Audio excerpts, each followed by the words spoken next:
Hey guys, in this live stream, I'm joined by Dr. Joshua Sijuwade, and today we are talking about a new argument against Islam. This is a very recent article that Dr. Sijuwade has just, was it already published or is it sort of in pre-release? What's the current status on this article? Which, by the way, I've got it linked in the description if you guys want to go check it out and read it for yourself before we get into the details. But Dr. Sijuwade, has it already been released? Is it available?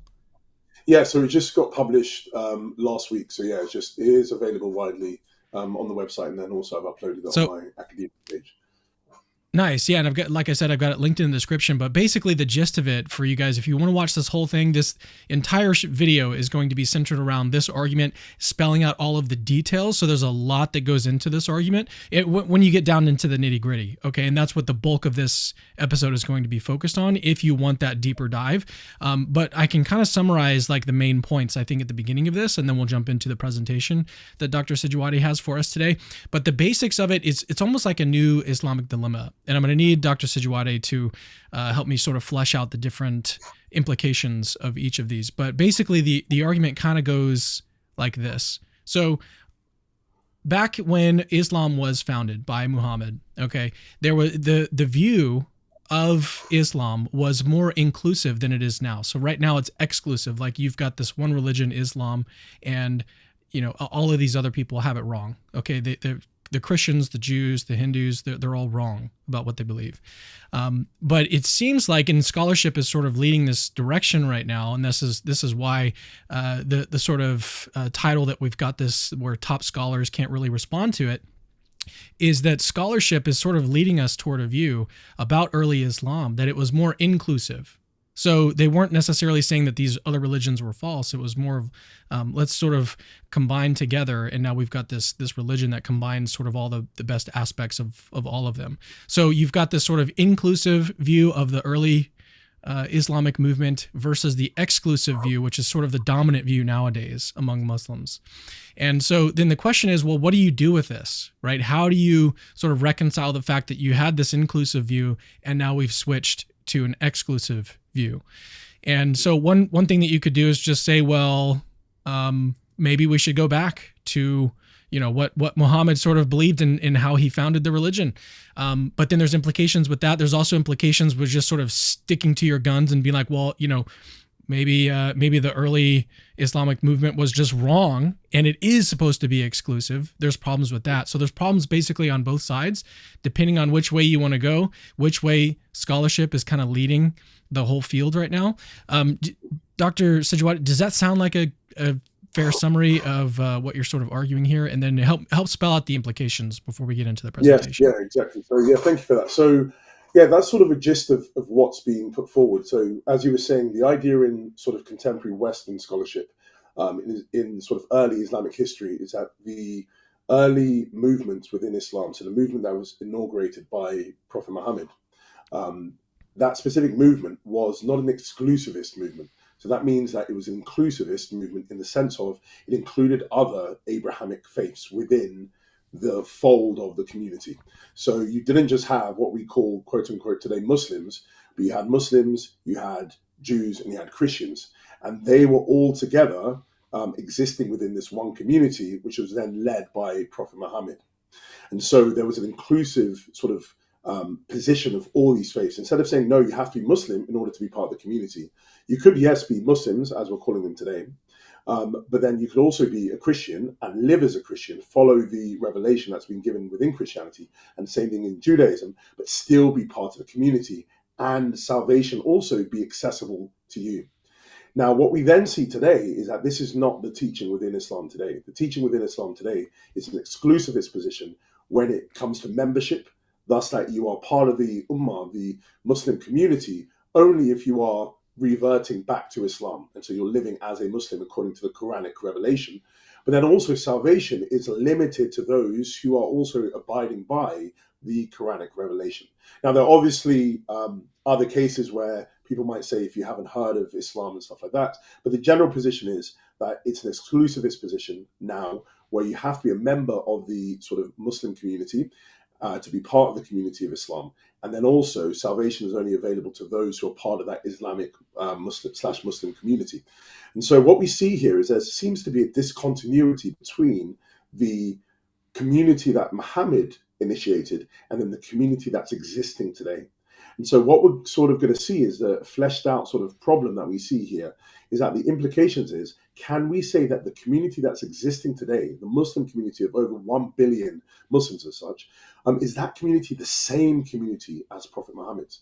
Now, if you were to ask any Muslim, they would say, yes, of course, we are abiding by the Quran, which is the revelation given to Muhammad. And then we're also following his teaching, which is found in the Hadith. So we are Muhammad's community as such.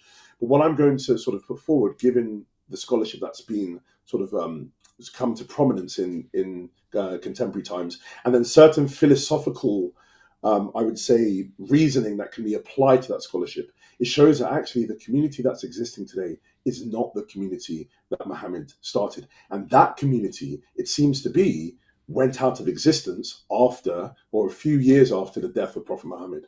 And so this is a very radical thing to say, but it seems to be the two things put together, the historical scholarship and the philosophical reasoning, those two things put together seems to lead to this very big problem that I would say anyone has to sort of deal with.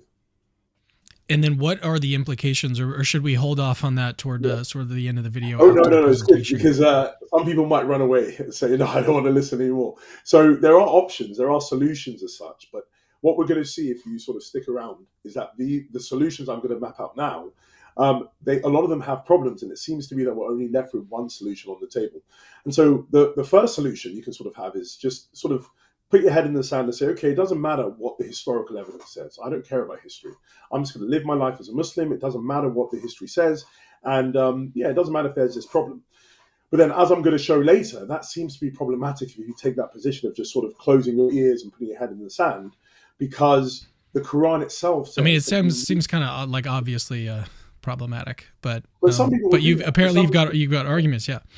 But some people would do that. Some people would just take the disposition of dismissing sort of reason and dismissing philosophical reasoning, dismissing historical evidence, and saying it doesn't matter. I'm just going to live by what I've been sort of taught as such, and this is right. what Islam is like.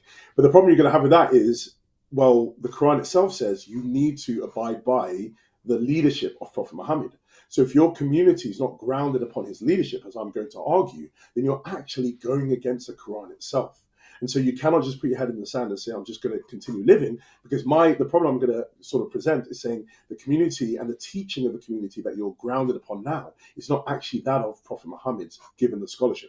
So you cannot take this route and be let's say, a loyal Muslim, or someone who's loyal to the Quranic teaching, that you need to follow God and his Prophet. But then the second option would be sort of just throwing away the philosophical reasoning. And I'm going to go through later what this philosophical reasoning is. But a reason why you can't do that is because it will lead you to certain logical inconsistencies. And so if you want to be rational and be logically consistent, as any person will want to be, then you cannot just get rid of the philosophical reasoning, which I'm going to go through later. The third one could be just saying, okay, you know what, fair enough about the philosophical reasoning, I get that. I don't want to put my head in the sand either. But actually, I don't believe the historical, scholarship is true. I just think it's wrong what the historians are saying. The problem that you're going to have with that is you're going to have the weight of evidence against you.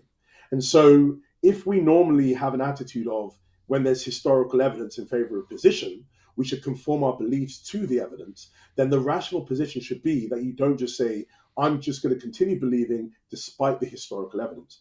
No, you need to actually either show the historical evidence is fallacious, so it's not correct, or you need to just sort of say the historical evidence is indicating that this is how Prophet Muhammad's community was like.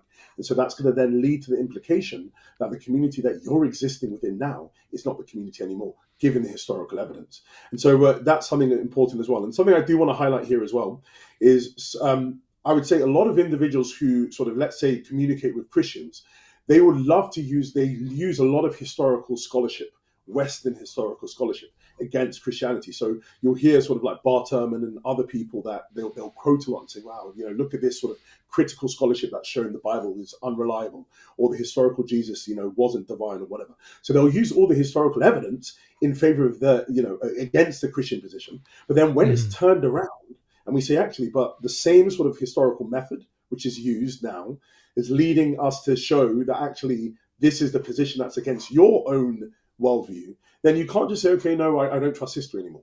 That's incorrect. Well, that's inconsistent. And so if you want to be rational, you cannot take that position. The forefront could be, and this is where some individuals are sort of pushing this now, they're called Islamic modernists. And they would say, actually, you know what? Maybe we agree that the community isn't the same anymore. So we need to reform Islam. We need to go back to its roots. And you'll hear a lot of terms like Salafism, which is like a Salafi is someone who's trying to go back to the beginning of Islam. Now, that's not what I'm talking about. Salafis still have the same problem that this argument is going to be applied to them.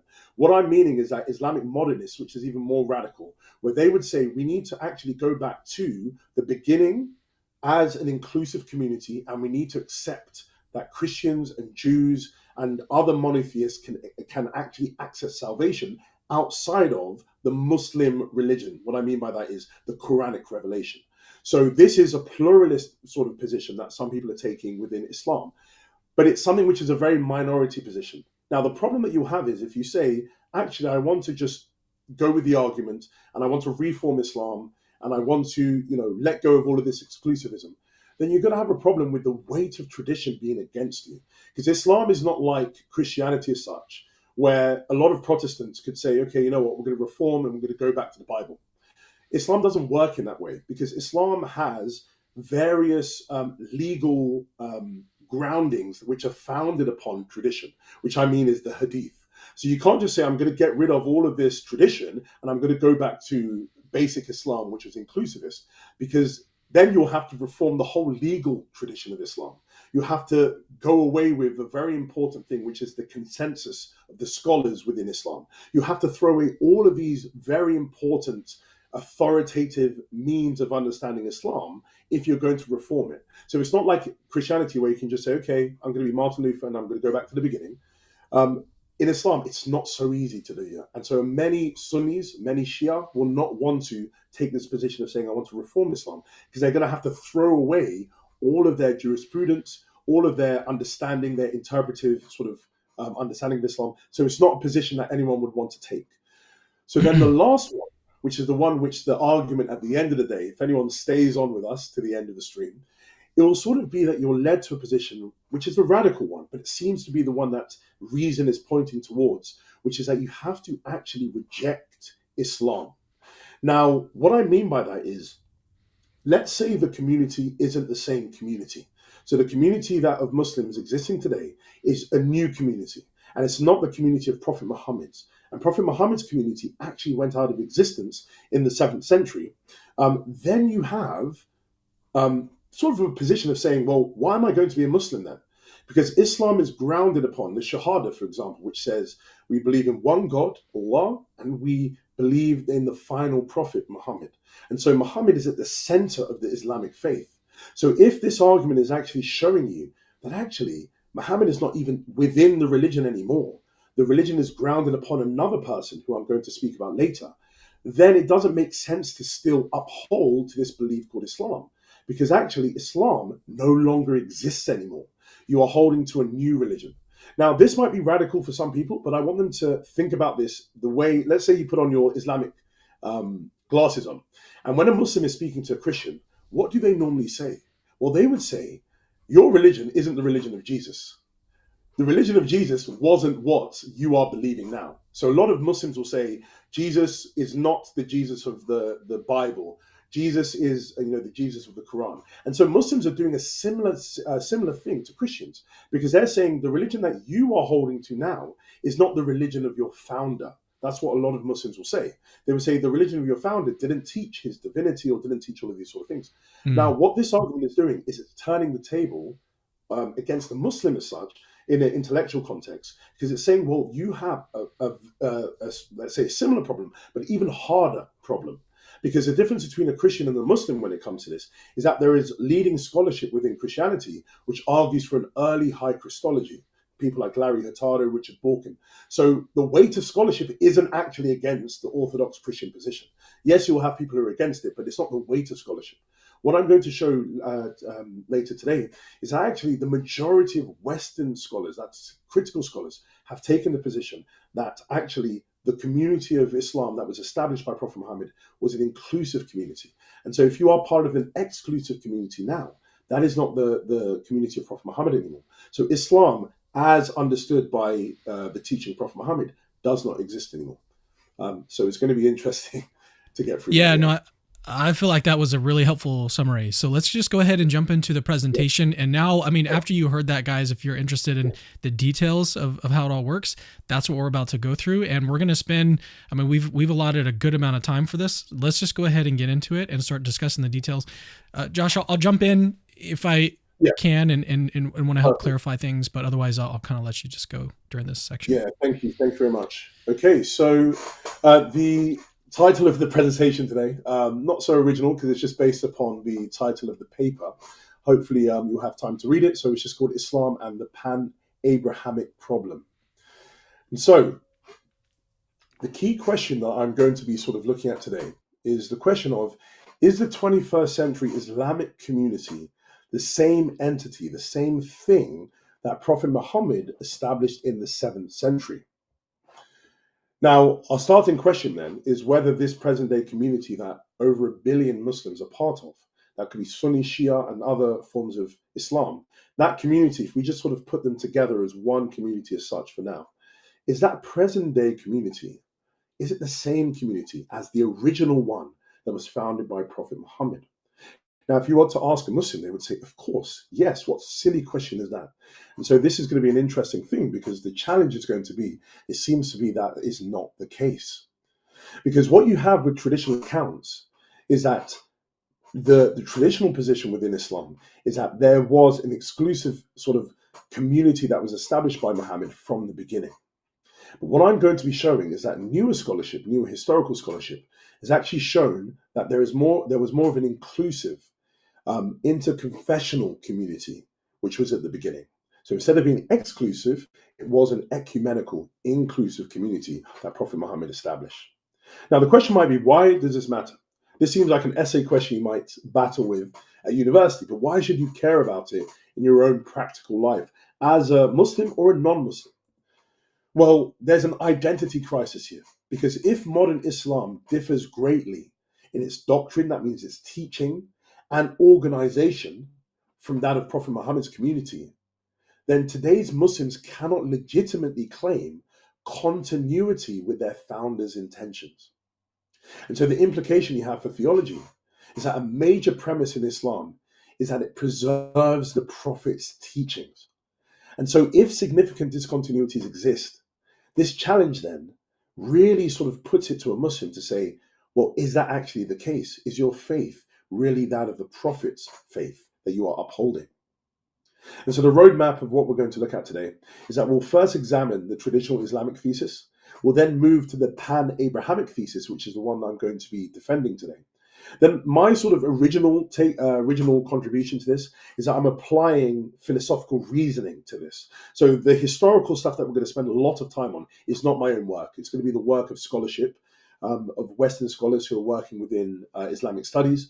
And that falls into what is called the pan-Abrahamic thesis. But my original work that I did in the paper was applying the philosophical reasoning and sort of then bringing out philosophical implications for the identity of Islam today. And so this is what I term the pan-Abrahamic problem, which is a philosophical dilemma about religious identity within Islam. Okay, now before we go into the traditional thesis, I'm going to lay out the arguments, because what I want people to know is that this is a philosophical argument that we're going to be looking at. So it's not just me just going on, saying, oh, we have all of this evidence, but it's actually an argument that I formulated, which leads to a very important conclusion. So if we first look at the final conclusion at the bottom, it says, the contemporary Muslim community is not identical to Muhammad's founding community. Now, that's the conclusion. That's the statement that I'm defending, that the community today is not the same community as Prophet Muhammad. It's not the same thing. It's a different community. Now, with any philosophical argument, and this is for people who might not understand or know much about philosophical reasoning when it comes to deductive arguments, there are sort of two things that philosophical arguments need to have. They need to have validity, and they need to have the premises each being true. When you have those two things together, you then have something called a sound argument. A sound argument is one that's persuasive. So, for example, if I just said to you, so I'm living in England, but I do love American football. So if I said to you, Kansas City Chiefs are the best football team in the world, American football team. Now, that's my statement. Wait, But then do you someone, watch football? Oh yeah, I'm a big fan, very big fan. I Oh used to play it my here in goodness. England, but we'll What? get into that another day. Um, No, I want to get into it now. What? Sorry, you brought it up. no, What no. is that your favorite team? Yeah. I love Patrick Mahomes, Isaiah Patrick Pacheco. Mahomes is he is Patrick Mahomes is legit. another level, another level. This year wasn't that good for him, but I mean, because his standard is so high of how well he Yeah. played. But still, I mean, they, if I'm correct, was it? Yeah, they had one loss or two losses this year. So I mean, it was very low, the amount of losses, and I do believe they'll be in the Super Bowl. But it's going to be interesting because next week, Yeah. and if I'm correct, you got them playing Houston, which will be interesting. But I think that'll be an easy one. But it's the You know AFC you're talking Champions. to a Texans fan, right? Oh, really? Oh, apologies for that. Apologies for being a Texans fan. Apologies for repeating. Um, but yeah, No, so I think you're right. I mean, there's very little chance they're going to win, but yeah, it's a strange one because the Texans. I mean, last year they were doing quite well. This year it's been up and down, which has been really interesting. But I mean, the AFC is really hard anyway. So I mean, the yeah. Ravens are unbelievable, and then you also have the Well, Bills. Like Josh Allen has been unbelievable as well. So yeah, all right. I think we've gone on long enough on yeah. this Sorry, tangent. I think Let's to sometimes return when back. you No, I was so yeah. I've never met a Brit that was actually into American football. So Yeah, it's very weird. I know. I am a bit of a weird guy. But okay, yeah. So my whole point of bringing that up was if I just told you something that you don't agree with, you're going to ask me, well, what's the reason that I have for it? So, for example, if I said Kansas City Chiefs are going to win the Super Bowl, then and you said why, and I said, oh, because McDonald's sell burgers, and I'm wearing black shoes. Now, those reasons I've put forward are reasons that I believe are going to support my conclusion that Kansas City Chiefs are going to win. But it's not going to persuade anyone because it's not a valid form of reasoning that I've given. My shoes being a color black and McDonald's selling burgers has nothing to do with Kansas City Chiefs playing American football. So, what someone needs is reasons, premises, we call them premises, which support the conclusion where you can sort of bring the conclusion out and it can flow out of what you're saying with the premises. And so what that means is a valid argument is one where the conclusion necessarily follows from the premises.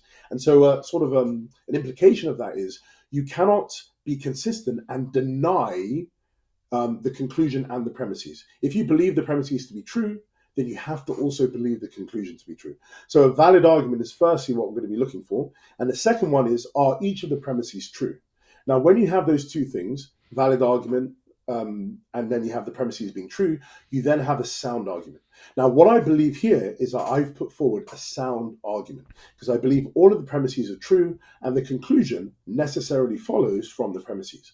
So with premise one says, if a later religious community lacks doctrinal and organizational continuity and connectedness with the founders community, it's not identical to the founders community. Premise two, the founding community established by Muhammad, according to the pan-abrahamic thesis, was doctrinally and organizationally inclusive of non-Muslims, especially Jews and Christians. Premise three, the contemporary Muslim community is doctrinally and organizationally exclusive, viewing Islam as the only path to salvation and limiting membership to Muslims. So then the first conclusion we get from this, from the three premises, is that the contemporary Muslim community lacks doctrinal and organizational continuity and connectedness with Muhammad's founding community. So you get this from premise two and premise three. And then you get another conclusion, which comes from premise one. And the first conclusion is that the contemporary Muslim community is not identical to Muhammad's founding community. So I'm just going to simplify this. So what we're going to look at is that we're going to have sort of the first statement, which is just the idea that a community, if they're going to be the same community, let's say I have one community here and I have another community here, if they're going to be the same community, then there needs to be a connection between them when it comes to their doctrine and their organization. They need to be organized in the same way, and they need to be doing or teaching the same thing if they're going to be the same community, one existing at one time, one existing at a later time. Then premise two is just saying, well, Muhammad's community was an inclusive community. It was a community that was doctrinally allowing salvation to be given to all non-Muslims. When I'm talking about Abrahamic non-Muslims, so Jews and Christians, they could all be saved and they were also part of the community. That's what the second premise says.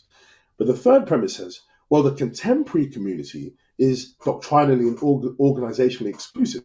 That means it teaches that salvation is only for those who are part of the Muslim community, who are Muslims, that salvation is only available for them. And it's organizationally exclusive, saying that only the members of the Islamic community are only Muslims. It doesn't include Jews, it doesn't include Christians. You have to be Muslim to be part of the Ummah, to be part of the Muslim community. So what you then have from that first conclusion is that there seems to be, if you have Muhammad's community here, and you have the contemporary community now where Muslims are existing in, there seems to be a lack of continuity and connectedness between these two communities. They are teaching two different things about salvation, and they're organized in two different ways. But then the conclusion we get from that, taking all the other premises, is that this community here, the contemporary community, is not the same. It's non-identical to that of Prophet Muhammad's. Now, I'm going to unpack this a lot more. So this is just sort of a taste of what the argument looks like. Yeah. But it's a valid argument. So that means the conclusion follows. And so the only way to show this conclusion to be false, that you don't have to believe the conclusion, is that you have to contest one of the premises. So what I really want people to understand is you can't just say, oh, I don't believe what you're saying. You actually have to go and look at each of the premises and say why one is less plausible than its denial. So what I mean by that is each of the premises, they need to be plausible, more plausible than their denial. So they need to be more likely to be true than their negations. Now, what someone has to do to defeat the argument is that they have to go through premise 1 to 3 and show why one of them is wrong, why one of them is not correct. And that's the only way to show the conclusion is incorrect. But if you agree with all of them, as I'm going to sort of persuade you to, hopefully, you then have to be led to the conclusion that the community is not the same community anymore. And I'm going to go through later the implications for that. This is a very, very, very radical implications. And my personal opinion, and it's not because I formulated this argument, is I really do believe that, because all of the premises just seem to be true, that this is a very, very strong argument against Islam as such, and it's something that people need to wrestle with. But what I really want to emphasize now is my own role in this. I'm a philosopher of religion. So what that means is philosophy of religion for me is just an investigation of the meaning and justification of religious claims using the tools and techniques of analytic philosophy. So using the tools and techniques we have of philosophy, we then analyze what does it mean for the certain claim that we're looking at and what is the justification. So this is not something to do with polemics. This is not something to even to do with apologetics. This is just saying, as a philosopher of religion, all religious claims can be analyzed. And the religious claim saying that Prophet Muhammad's community is the same community as today is what's under focus. And when we apply our philosophical reasoning to this, our best tools, it seems to be that that claim is false, and that's what I'm arguing for. And so my role here is just as a philosopher saying this is the argument, and I'll like for someone, if they disagree with me, to say where philosophically this is wrong. Even if emotively you might just want to dismiss it, you have to dismiss it only by denying one of the premises. That's the way philosophical reasoning occurs with deductive argumentation. I wanted to add something really quickly to this part of the presentation so far. So I just wanted to make the point that what you want to do is you want to sort of specify, if you're going to reject one premise in the argument, you need to be clear on which one that it is. And so it might be helpful to just kind of go through the premises one more time and just kind of spell out like what each one is doing. And that way, if you have an objection to this argument, you can actually pinpoint the premise in question. I feel like that's just really helpful when you're trying to assess the soundness of an argument. So premise 1 is the conditional statement in this argument. Okay. So it's basically laying out different criteria. If that criteria is met, then something follows. Okay. So this is a conditional statement, really kind of laying out criteria. And then premises 2 and 3 are basically saying, okay, well, actually this criteria that was mentioned in premise 1 are met. Okay, the founding community in premise 2, the founding community established by Muhammad according to the pan-abrahamic thesis was doctrinally and organizationally inclusive of non-Muslims, especially Jews and Christians. And so that's one part of basically the criteria that's set out in premise 1. So there's a difference, right? There's a difference in this community that was later. And then premise 3 is sorry, that was the one that was earlier, right? The founding community established by Muhammad. That criteria is met. And then premise 3 is talking about the contemporary Muslim community. So that criteria, again, mentioned in premise 1, is met. And so since both of those criteria are met, then according to premise 1, that's why the intermediate conclusion follows, and then the final conclusion follows as well. So the conditional statement can apply to anything. And this is, I think, also goes back to what you were saying earlier about how a lot of Muslims will say, you Christians don't believe what Jesus originally taught. So they actually, I think, would agree with premise 1. They would say, well, actually, there's a discontinuity between what you believe and what your original founder, Jesus, actually taught. And so there's probably going to be already a consensus among Muslims about premise 1.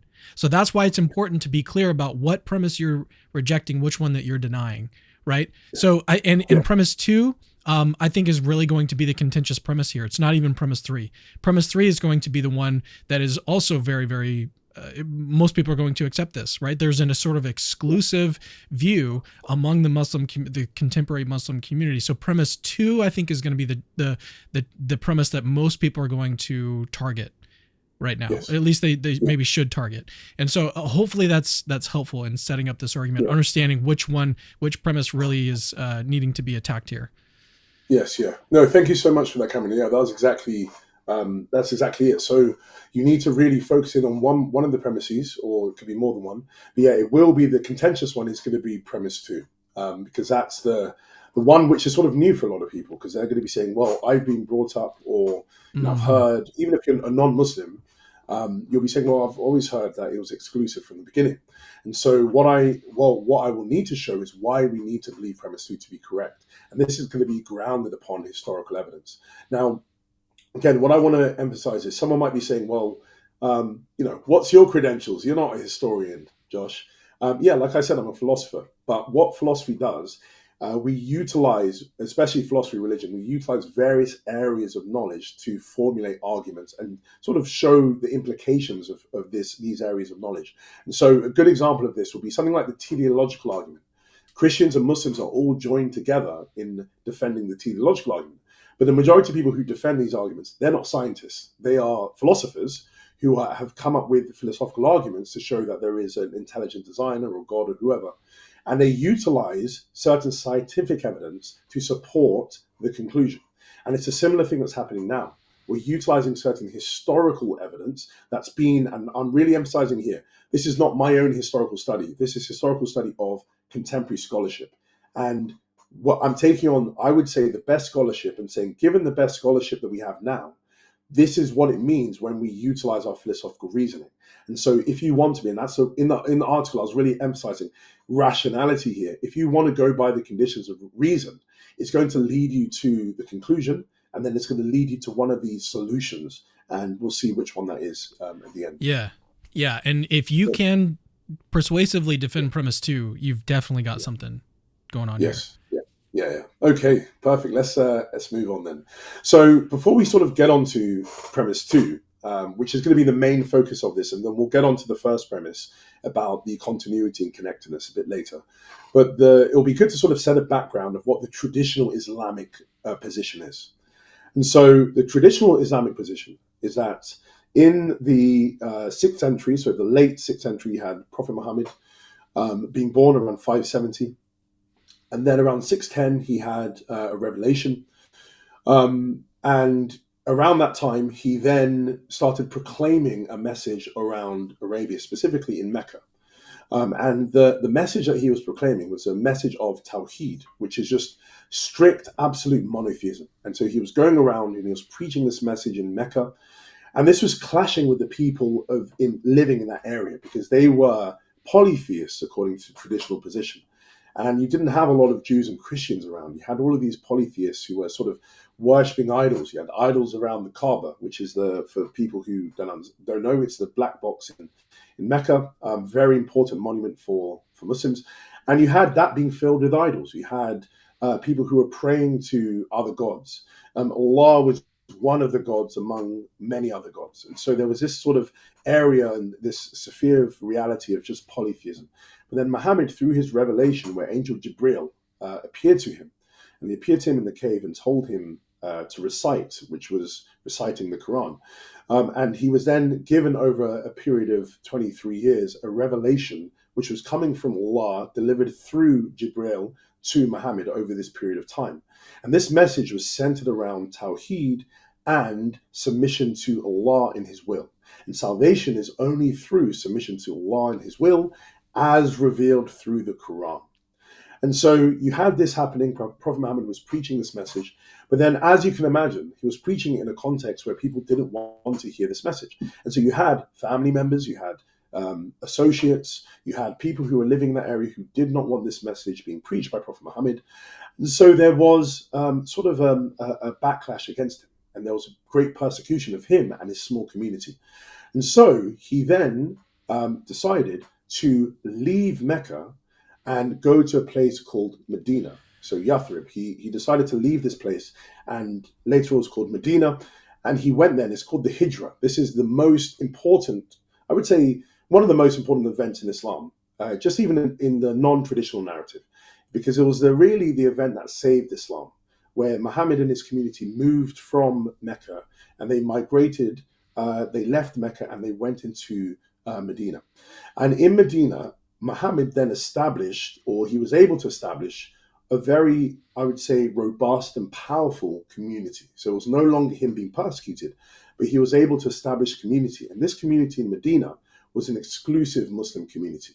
And so as he was preaching this message in Medina, and he was doing many things where there was battles and interactions between him and the people in Mecca, he was building this exclusive community where you had to be someone who reverted to Islam into your original state. So just something that I'm using the term revert for those, because in Islam, they do not teach conversion, because you're reverting to your original state. Everyone was originally Muslim, and we've walked away. And so by Prophet Muhammad's teaching that's delivered to us through the Quran, we then, if we submit to it, we then revert to our original state. And so you have loads of reverts who are then joining Prophet Muhammad's community, and there was clashes between them and those who are outside of the community. That is the Jews, pagans, the Christians as such, which was a bit smaller. And so there was just clashing that was happening all the time.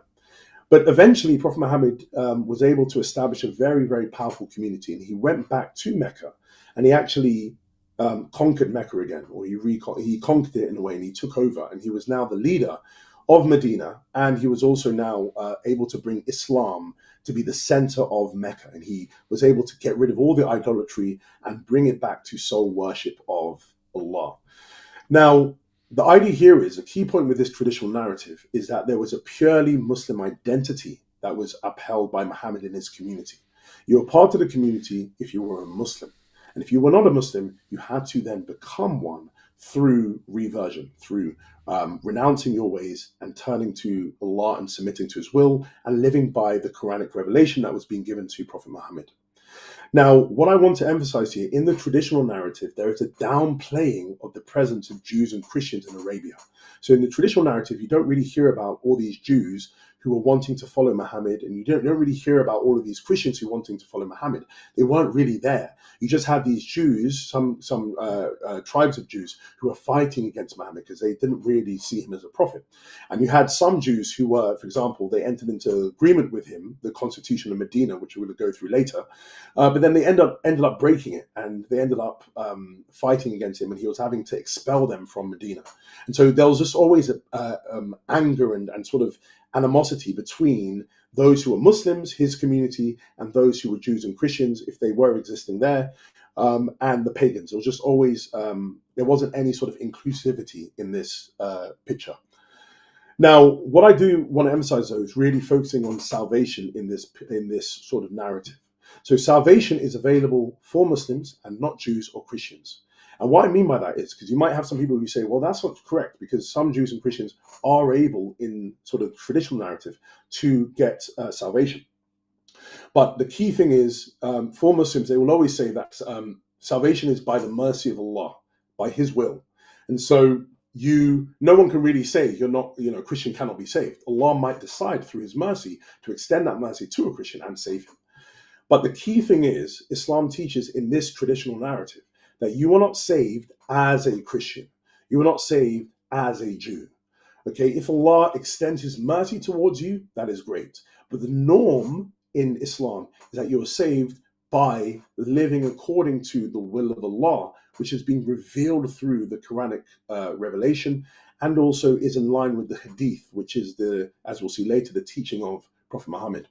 Now, we have some verses from the Hadith, and there are two, there are more than two collections of Hadith. There's many collections, but the two most respected ones are things called, the first one is called Sahih Bukhari and Sahih Muslim. So these are the two most reliable collections. So I'm quoting here three verses from Sahih Muslim, which speaks about the exclusivity of salvation for Muslims. So the first one says, "By him in whose hand is my soul, there is none from amongst the Jews and the Christians who hears about me and then dies without believing in that with which I've been sent, but he will be among the dwellers of hellfire." So the first thing we have here, and again, just understand the Hadith is the narrations, the historical narrations about the teachings of Prophet Muhammad. So what he said and certain actions that he performed. And so Muslims will see this as very, very authoritative, nearly in line with the Quran. A lot of Muslims, practically speaking, when they're living their life, they'll be looking a lot to the Hadith, even more than the Quran. So the Hadith is very important. And so the first one was saying, well, actually Jews and Christians, if they die without believing in the message of that Muhammad has given them, then they are going to be dwellers of hellfire. The second one says, no Muslim would die, but Allah would admit in his stead a Jew or a Christian in hellfire. So this is, the language is a bit strange, but it says here, I'll just repeat it, no Muslim would die, but Allah, God, would admit in his stead a Jew or a Christian in hellfire. So there's going to be a sort of a swapping here of a Jew and a Christian for a Muslim in the hellfire. And that seems to be a very radical thing. You have another verse here where it says, when it will be the day of resurrection, Allah would deliver to every Muslim a Jew or a Christian and say, that is your rescue from the hellfire. So it's sort of a similar thing to what it was saying in the second one, where it seems to be there's going to be a trade here going on. You're going to be rescued from the hellfire because God is going to say, well, this is the one who's going to pay your penalty as such.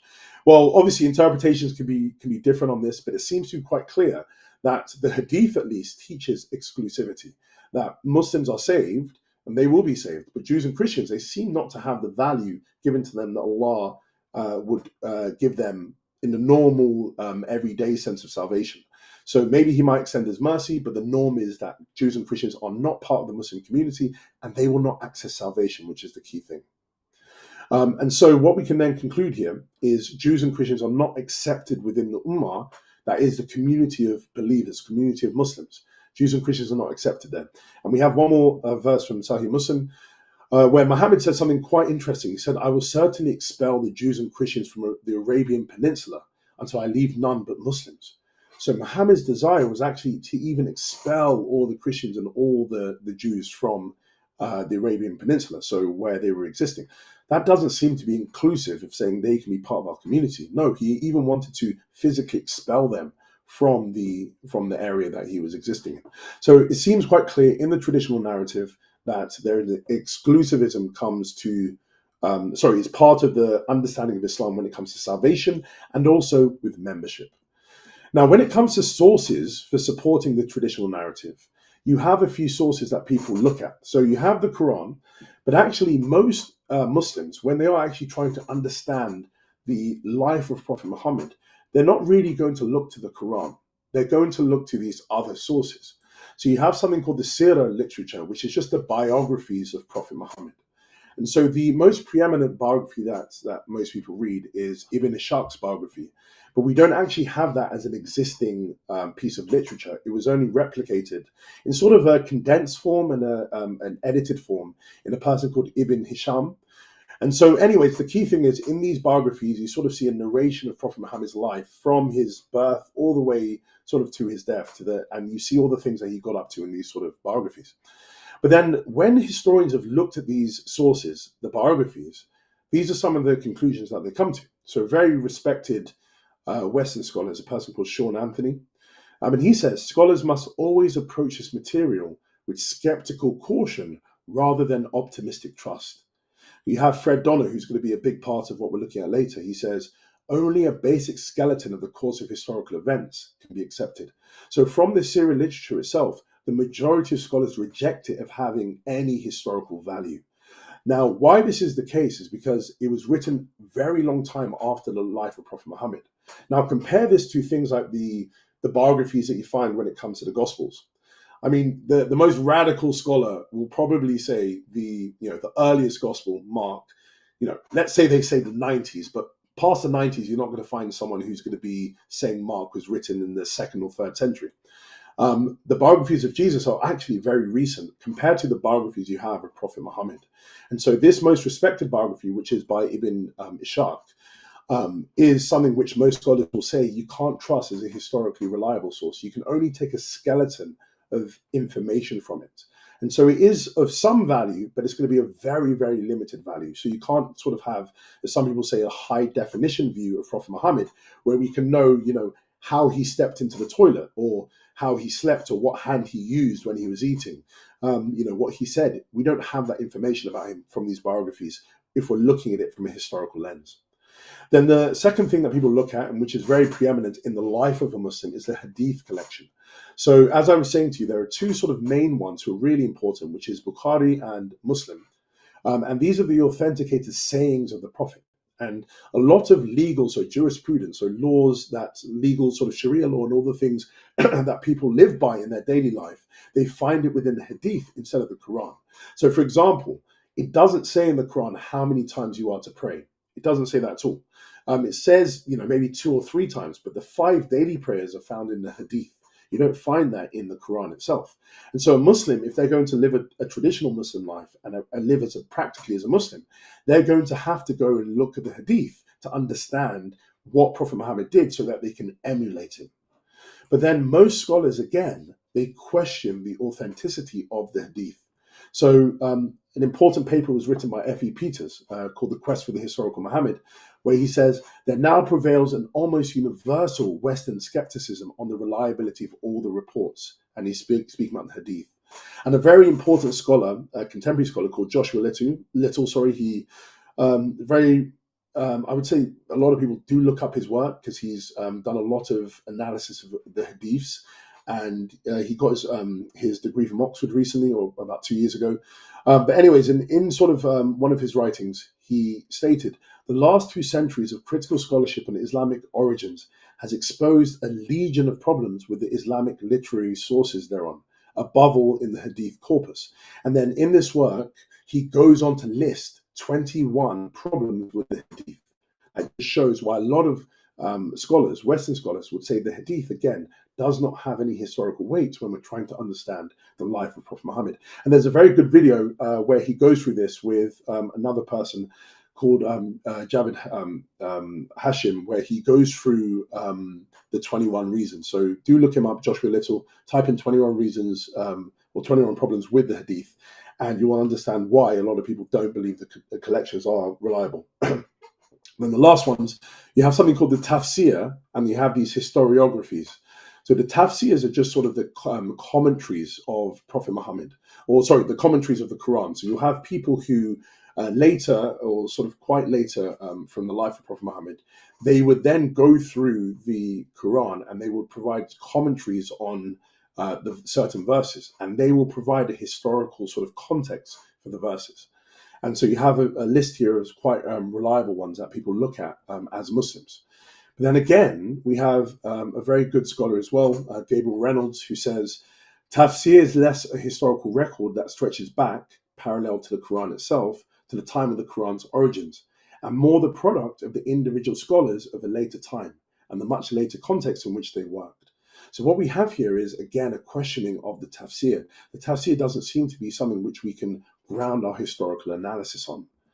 So then what we seem to have with these sort of traditional sources that people draw from to understand the life of Prophet Muhammad and his community is that they seem to be problematic because firstly, they were compiled very well after the life of Prophet Muhammad. And so what historians caution against are biases, legendary embellishments, sectarian motives that color these accounts and possibly overstate exclusivism, as we're going to look at. So even though the traditional narrative is something which a lot of Muslims affirm, and these sources a lot of Muslims affirm, the majority of working Western scholars will question all of them. They will question the reliability of this and saying, actually, we cannot have a historical understanding of Prophet Muhammad's life and the life of his community from these traditional forms of literature. I can you So go back to that yeah, slide really quickly? I yeah, wanted of to put course. some concrete numbers on these things. Yes. What is the dating after Muhammad died? When was the first Sirah written? Ibn Ishaq's. So yeah, so what we have, if I'm correct, I think it was in the in the 700s. So about 100 years or so after. So I the saw. Yeah, problem I looked it up. It was about 150 years. Yes, yeah. So what we have though with Ibn Ishaq, as I was saying, we don't actually have it in a preserved form. So we only have it in a copied form, which was found in the work of a person called Ibn Hisham. Now, let's say though we just take Ibn Hisham, copied the exact wording of what Ibn Hisham said, you still have over 100 years of difference between the life of Prophet Muhammad and his community and that of the first sort of detailed biography that we get of him. But what a lot of scholars, what they find difficulty is not even the space of time. What they find is that the methodology that was used in writing these biographies, basically what they would hypothesize is that you have the Quran, and the Quran, when you read it, it sort of seems to lack a lot of context. It just seems to be a lot of I would say, statements and certain narratives which don't have a lot of context within the area or the time that it was being delivered. So you might have the Quran saying a certain thing to a certain people, but then if you don't really know the context, you're going to say, well, who is he talking to? Now, what the writers of these literature, so the Syrian literature did, is that they looked at the Quran, and then what the historians say is that they basically then generated the context. So they would see a Quranic verse, and they would say, for example, they would say the night of power when Prophet Muhammad was given the message of the Quran.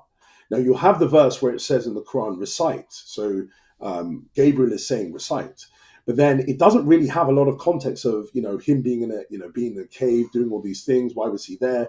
So the biography sort of paint then the picture of why he was there, but then what and other events that he had. But the problem that you have is, what reasons do we have to believe that they understood what the context was? So a lot of historians will just say they seem to have generated the context from needing to situate the Quran within a contextual setting. So instead of saying, actually, we are going to go around and try and interview and find out what the historical narrative really was like, what actually was happening at the time is that the writers of this literature, they were sort of generating a certain context that was needed so people could understand what the revelation was saying. And so a lot of stories that people find about the life of Prophet Muhammad, they wouldn't actually find that in the Quran itself. The Quran might have a statement, but then the context that they will find is from what they've learned from Ibn Ishaq or from the Hadith. And so what you have then is the questioning of, well, why should we believe these? Because a lot of them were written with a bias. They were written with quite a strong bias of upholding Muhammad, his sanctity, his life, the way he was living. And so they sort of colored in the picture that we have of Prophet Muhammad, instead of actually saying, let's go back with our historical lenses and try and understand how Muhammad was like and how his community was functioning. And these historical questions are different from theological questions. I wanted to emphasize that like Yeah. when you're saying like, why should we believe this, we're talking about like on historical grounds, right? Yes. By Yeah. historical criteria, not necessarily Yes. theological criteria, because that I think is the sort of bias that you might be highlighting here. Said you can Yes. Yeah. have reasons to want to believe the hadith, want to believe the sirahs and stuff because you're already committed Muslim, right? That would be a sort of Yeah. theological reason to accept those as reliable. Whereas the question we're asking is from historical standpoint, why should we believe that these are accurate? And this is all trying to tie all of this back in. We're trying to find reasons to support the sort of traditional Islamic thesis. And what you're pointing out is, well, actually, a lot of the sources that are being used to support the traditional Islamic thesis seem to be on shaky grounds. Right. Yes. And so Yeah. maybe there's another view that is better supported by the evidence. And that's what we're about to get to. Yeah. That's exactly it. So it's sort of on the methodological grounds of saying, given the method that we have is faulty, well, a lot of scholars, and again, it's not myself, I'm not a working historian, but the working historians in this area will say, as I was quoting, a lot of these scholars are the leading scholars in these areas about early early Islam, and they would say themselves that we have to be skeptical of these sources, and we can only have a skeletal view of what Muhammad was like. And really picture what a skeleton is like. You don't have anything there, so you really have such minute information that Prophet Muhammad was living. So, I mean, for example, even the date of Prophet Muhammad's birth is up for question. We traditionally say at 570, but there are reasons some historians will say that we don't have actually historical grounds to even say it was 570. It could have been before, slightly after. So, I mean, that all of these things are on shaky ground. What we can say is, yes, Prophet Muhammad was born, he lived a life, he became a prophet, where you're spreading this message of Tawheed, which is central to the message of Islam. But then the other things, we need to look to a different source to really understand it, and not these traditional sources. And so that's what we're going to look at now. So before we go into the sources, I'm going to introduce this new thesis, which I'm trying to sort of present as the thesis that a lot of Western scholars are becoming more inclined towards. And so the key thing that we're going to be looking at here is about the community of Prophet Muhammad. So not so much about his life, about his biography, but about actually the community that he established. What can we say the community was like from a historical standpoint? So the key claim is that early Islam, so the Islam that was instituted by Prophet Muhammad, constituted a broad coalition of believers. And these believers united Jews, Christians, and newly monotheistic Arabs. So you had these sort of, there were these other group called Sabians as well, but they're sort of unknown who they were. But just leaving them aside because they're stated in the Quran, you have these three main groups. You have Jews, you have Christians, and you have these new monotheistic Arabs. And I'm going to call them Quranic monotheists. So we have, according to historical scholarship, these three groups were part of the believers' community. That's the key claim. And so what this suggests is that there was a fuzzy border. So the funny name for this thesis in the literature is the fuzzy border thesis. It's a bit of a weird one, but it's better. It sounds a little bit better with pan-abrahamic. But the fuzzy border idea is that there was this sort of fuzzy border between Muslims, so quote unquote Muslims that we call today, and other monotheists during the Prophet's life. So the key thing is we're looking at the Prophet's life and we're saying, what was the community like during his life? Now, according to what I'm arguing for here, the key claim is that there was a fuzzy border, not a hard line border, between what we call Muslims and other monotheists such as Christians and Jews. And so this pushes back on the notion that Islam began as a fully separate religion from the other Abrahamic faiths. Now, looking at the sources, we have two main sources, or actually three main sources that we look at. The first one I want to focus on. Now, this will be something which is actually a great thing to hear for a contemporary Muslim. It is that the primary source to understand about the early period within Islam is the Quran. The majority of scholars working today will say that the Quran is a primary source. So a primary source is a source that tells us about the event and is contemporaneous with the event itself. And so the literary evidence is the evidence which tells us, from a literary standpoint, why we should believe something. And that primary evidence is the Quran. Now, the reason why the majority of scholars believe the Quran is the earliest source that we have to understand the life of Prophet Muhammad and also his community is because it has certain features which, if it wasn't an early source, it shouldn't have these features. So the first feature that it has a lack of anachronisms. So let's say, for example, the Quran, instead of it being a document that was existing in let's say the end of Prophet Muhammad's life, you had the document existing a little bit later, let's say 20 years or 30 years after the death of Prophet Muhammad, you had this document called the Quran. Now, let's say the Quran wasn't a closed document, but it was still an open document that was developing and evolving over time. And then let's say about 50 or 100 years later, the Quran was then solidified. You would have something that you will expect. You will expect there to be certain things that the Quran will speak about, which it doesn't speak about. So you will have things like the succession conflict that was happening within the Muslim community after the death of Prophet Muhammad. Should it have been Abu Bakr, who was the leader of the community, or should it have been Ali? And so you have a succession crisis, which was really, really important, that it led to two civil wars within the first century of Islam. And so it was a very important thing. Now, if the Quran was still an open book, then it would have been quite.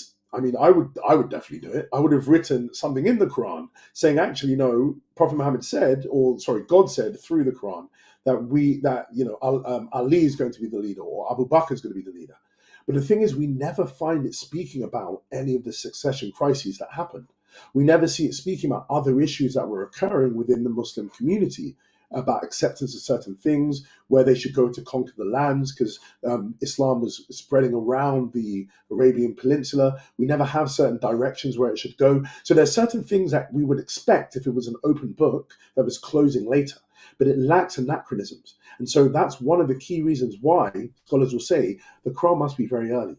It also uses archaic language, archaic Arabic. It doesn't use Arabic that was sort of still developing at that time. It uses a certain form of Arabic, which is quite situated within the context of Prophet Muhammad's life. And then the third one, which is the most important, is that there's been radiocarbon dating on certain manuscripts, which actually show that within a few decades of Prophet Muhammad's death, you have these manuscripts that were existing. And so this is very important, because if the radiocarbon dating is showing a very early sort of existence for the Quran, then we have physical evidence saying that the Quran is a very early document on top of these other points. So why the majority of scholars will say we need to look at the Quran as the primary source is for these reasons and other reasons as well. So the Quran is the first primary source. The second primary source is contemporary non-Muslim sources. So instead of saying, okay, we've got the Quran now and we're going to look at the Hadith. No, we're not going to look at the Hadith, because the Hadith came later, or the Sirah came later. What we're going to look at the other communities that were existing at the time of Prophet Muhammad. Did they say anything about Prophet Muhammad and about his community? If they did, that's going to be very valuable, because they're contemporaneous with the life of the Prophet. So we can glean some information from them. So that's other primary sources that you can use. Then we have epigraphical and documentary evidence. So this will be things like inscriptions that people have found, papyri that people have as well, and administrative texts that were going on in the community. So we have certain texts that seem to also provide primary evidence of what was occurring within the life of the community. So we'll draw from the Quran, contemporary non-Muslim early sources, inscriptions, papyri, administrative texts, and trying to understand what the life of the community was in the time of Prophet Muhammad's life. And so what this means then is that the Hadith and Sirah become secondary evidence. So we don't look to it as our primary source of information for the life of Prophet Muhammad. We look at the Quran and the other forms of evidence, but then we can use certain aspects of the secondary evidence if it fits with the Quran. So the Quran becomes the lens by which you understand the secondary evidence, instead of the other way around, where it's the Hadith that sort of makes you understand what the Quran was trying to tell you. You actually understand the Hadith or the other ones if they fit with the Quran. So if the certain Hadith doesn't fit with the Quran, then you're going to take that as being fallacious. So you can still use it, but it's going to be less value in your understanding. So then, moving from the sources, we then need to think of some of the scholars who put forward this thesis. Now, the primary scholar who put this was a person called Fred Donner. Now, I quoted another scholar who's important, so Jack Tanu, and he said something important about Donner. He said he's one of the leading historians of the early Islamic period in the English-speaking world. So the reason why I've quoted that is because I don't want people to think that this is just some loony who came up with the theory, and I'm just jumping on the back of that and saying, wow, I found something, that can sort of bring into this, to this religion. That is not my attitude at all. For me, I want to have a philosophically robust and historically grounded analysis. And if it leads to this being my position, good. If it doesn't, then fair enough. That's the way that the argument works. But why I wanted to quote this is because Fred Donner is a leading historian in this. And so his thesis is not something you can just dismiss like he's, Bob down the high street. Okay, he's an important scholar that you need to not believe it just because he's important. That's incorrect. But you need to take on what he's saying with some level of weight. So what he argues, as we're going to look at, is that Prophet Muhammad led an ecumenical movement of God-fearing believers who initially included Jews, Christians, and other monotheists, and they were united in shared devotion to the one God. And you have other scholars who've supported him. Another person, these are eminent scholars, Stephen Shoemaker, Chase Robinson, Yuan Cole, Lindstedt. These are all individuals who have also supported this. So I'm not going to spend time going through what they've actually argued for, but they're sort of corroborating what Donner was arguing for. And I will show you other scholars a bit later on. Okay, so what we're then going to be understanding is that there was a changing identity over time. That's what the pan-Abrahamic thesis is trying to establish. By the end of the 7th century, the term Muslim, instead of the time of Prophet Muhammad's life, but at the end of the 7th century, so well after his death, the term Muslim increasingly referred only to those who follow the Quranic revelation. So what we have here is that there is a change that occurs after Prophet Muhammad's life, and it wasn't occurring during his life. That's really at the center of this thesis. Now, another overview of the core beliefs. So the essential commitments for those who are part of the community. So strict monotheism. So if you had the believers community, so you had Prophet Muhammad, and he established this community, let's say from 610 to 632 when he died. So you had this sort of 22-year period where he established this community of Quranic monotheists, Jews and Christians, and they had to believe certain things. The first thing that these Jews, Christians and Quranic monotheists had to believe in was strict monotheism, that there is only one God. And they had to abstain from any form of idolatry or polytheism. Now, some people might be saying, well, how does that fit with the Christian view of the Trinity? Don't worry, hold your horses, because I will get to that at the end. And so that's something to stick, a reason to stick on with this. So they had to believe in strict monotheism. They had to believe in the last day and divine judgment. And they had to have show pious conduct and worship. So in order to be part of the believers community, you only had to hold to three things: monotheism, belief in the day of judgment or the last day, and you had to be living a holy life and worshiping God. So that would be prayer, charity, humility, ethical dealings. And so these sort of three things, if they were just the criteria by which you could be part of the community, it doesn't seem to exclude Jews and Christians from being part of that community. So that's why then people are able to say, well, they could have been members of this community, because they were people who believed in monotheism. They were people who believed in the last day, and they were people who were trying to live a pious life and were worshipping God. And so what we have then, according to the pan-Abrahamic thesis, is that the membership of Prophet Muhammad's community was originally Jewish, Christian, and Quranic monotheist. So again, Quranic monotheist is just an ex-pagan. So someone who was a pagan who then started following Muhammad. They didn't become Christian. They weren't Jews. So then they just were these sort of ex-pagans who we can term Quranic monotheists, because they were living their life according to the Quran. So the key thing, though, is that each member of this community, and I really want to emphasize this point, they were able to live by their own scriptures and their own moral laws. So according to this thesis, Jews, Christians, and Quranic monotheists were not just living under the Quranic revelation. They weren't expected to do that. They were expected to live by the revelation God has given within their own Abrahamic community, the Jewish community, the Christian community, and then the Quranic community given by Muhammad. And so what this means then is that they have these three sort of tenets that they had to live by. And so you had all these members existing within this early believers community. But then someone could ask, well, what was the role of Prophet Muhammad for all of the believers? Because if I was a Christian and I could live by my own Christian revelation, where did Muhammad fit in with that? Well, what we can understand is that Muhammad was a leader and arbiter for these communities.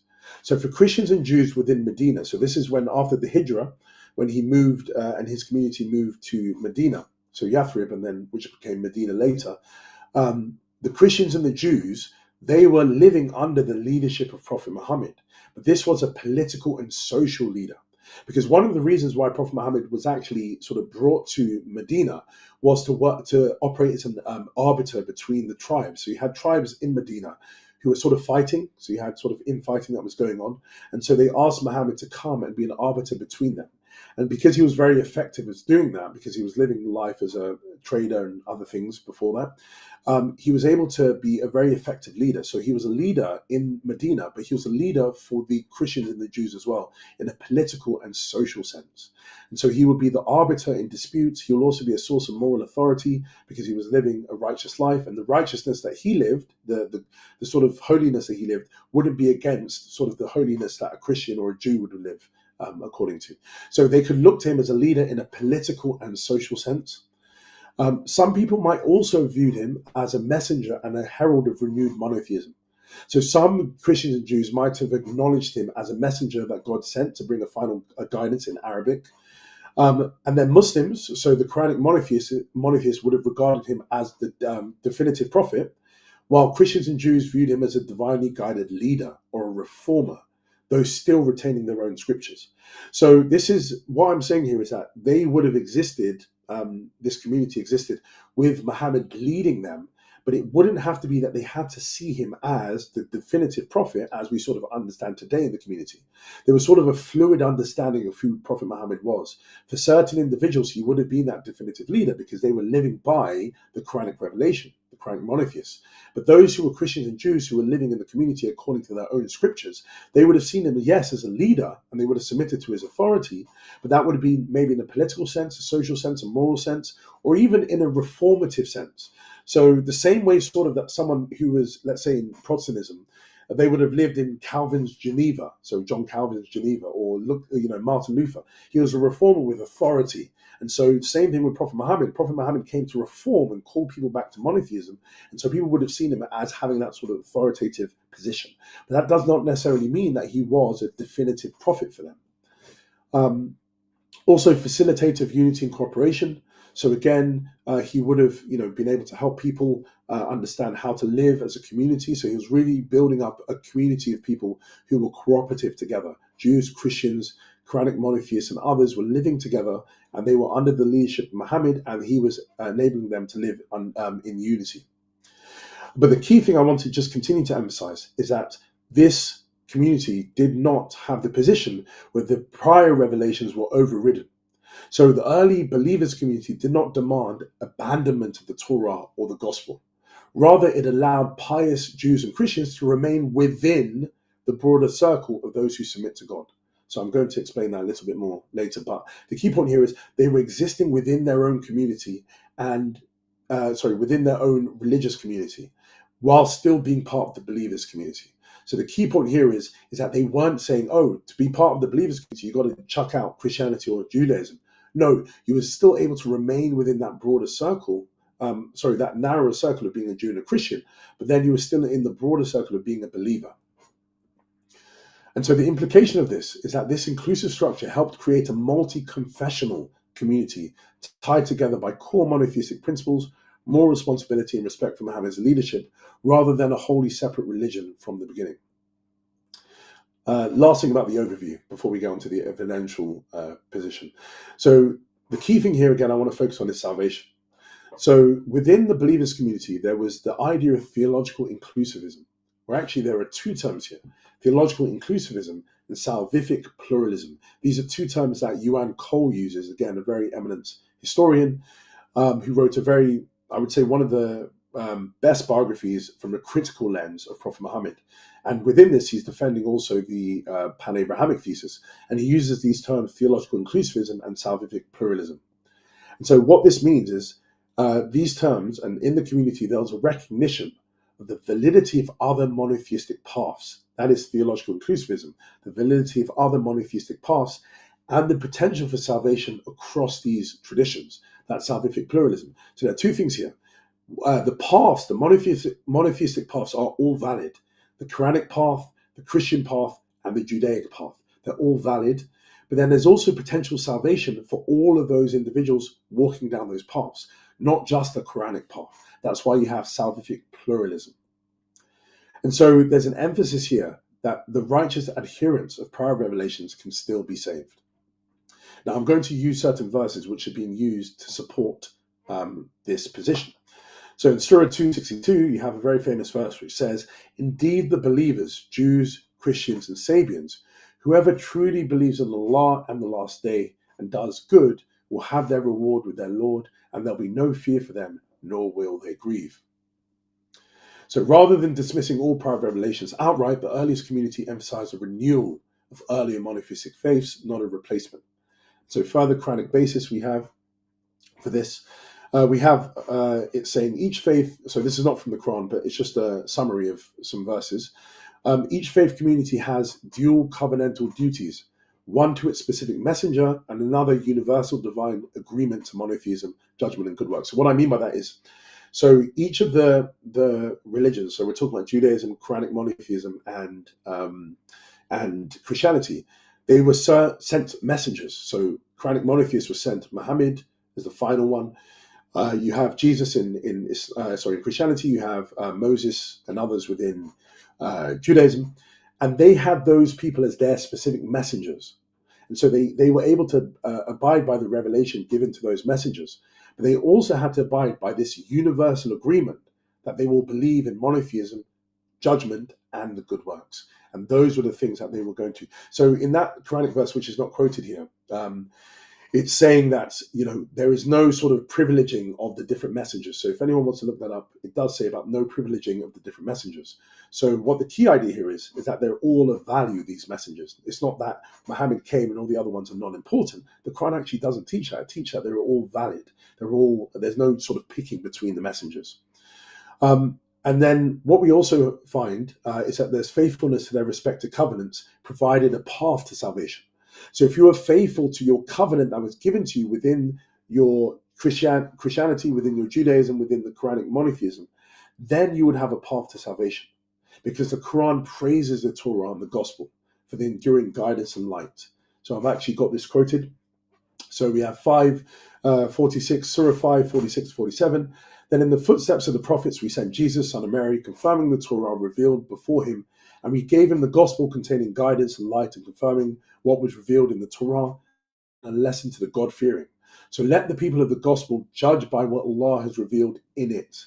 And those who do not judge by what Allah has revealed are truly the rebellious. So you have a very important verse here, which says that he's speaking to the community there who had the gospel given to them. And they have the gospel obviously existing still, because it's saying they should judge by this, what God has revealed in it. And if they don't judge by it, if they don't judge by that revelation, they are actually rebellious for not doing that. We have another verse here, 3:3-4. He's revealed to you, O Prophet, the book in truth, confirming what came before it, as he revealed the Torah and the gospel previously as a guide for people, and also revealed the decisive authority.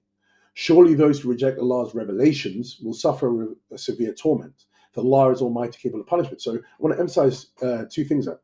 He's revealed three things: the Torah, the gospel, and the decisive authority, which is the Quran. So these three things are existing. But then it says, surely those who reject Allah's revelations, plurality here.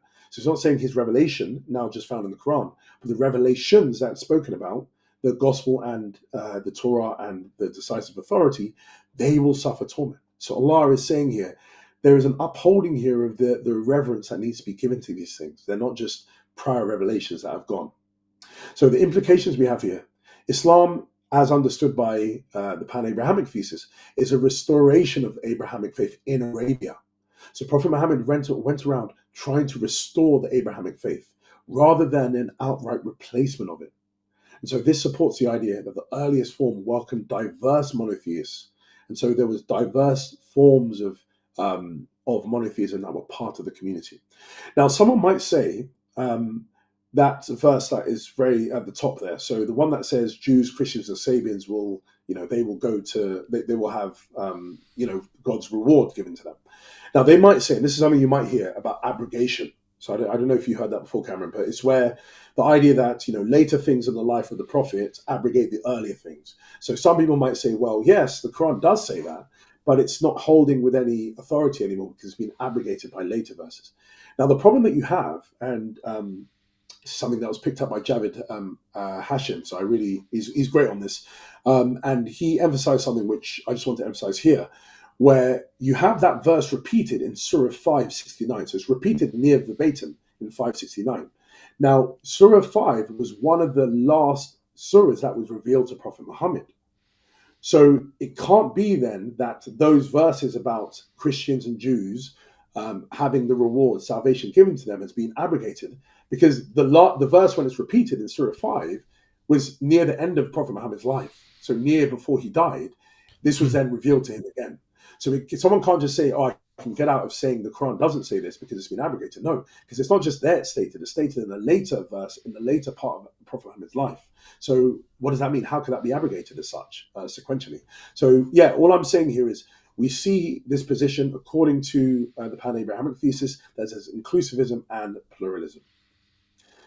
Okay, Now, Let this is me an let image I me quickly thought. just Yeah, kind of sorry. update the audience. So for anyone who might just be joining, or if Yeah, you're a little bit lost on where we are right now, so basically, again, we're looking at an argument that is structured against Islam, and the way that it's structured is basically that there was a community, there was a different community that Muhammad established, and that was really only in existence for a short amount of time, and then it transitioned into the community that is sort of taken over and now exists. The sort of traditional Islamic thesis is what we just went over right before we started looking at the pan-Abrahamic thesis. And so the question is, though, the problem is, I suppose, how do you reconcile the fact that there's like a sort of there are different guidelines, there's different rules for these different communities. In the original community, at least according to this thesis, according to the original community, it was very inclusivist. Salvation was extended to Christians, to Jews, to other people, other monotheists in the area. It wasn't just this sort of exclusivist, the community of the Muslims, like we are the ones who have access to salvation. So the question is, how do you reconcile that? The fact that there's a difference between the community that exists now and the beliefs that they have versus the original ones. How do you reconcile that? Shouldn't you want to have the beliefs of the original founder of the religion? And then if you do that, then how do you actually reconcile, and what beliefs should you then hold? And what are the implications? We haven't gotten to that yet. We've sort of outlined them at the beginning of the stream, but we're about to get to the implications in a little bit. We're still just going through the pan-Abrahamic thesis right now and just sort of spelling it out, and we're about to get into the evidence as well. So yes, hopefully that helps situate you, just in case you're feeling a little bit lost, or there's just a lot of information to go through. yeah, perfect. Yeah, thank you very much. Yeah, because as those who were there from the beginning, the central premise is about the community being inclusive. So it does take a lot of time to actually say, well, do we have good reason to believe that premise, that the community was inclusive? Because if that's correct, and majority of people will accept the other premises, then it leads to the conclusion that the community doesn't exist anymore, and the community existing now, the Muslim community, is not the same one. So that's why I'm spending a little bit of time unpacking this, because this really is the key premise. Now, just an Yeah. overview, the last bit of the overview is just looking at the structure. So images always help people sort of understand things maybe a little bit better. So if you just look at that image there, that is sort of a circle, or two circles you have here, of the community. So you had a outer circle and you had an inner circle. And so in that outer circle, you had the Christians and the Jews. And then you had, in the inner circle, you had the Quranic monotheists. Now, every person, every member of the Christians, of the Jews, and the Quranic monotheists, they were classed as believers.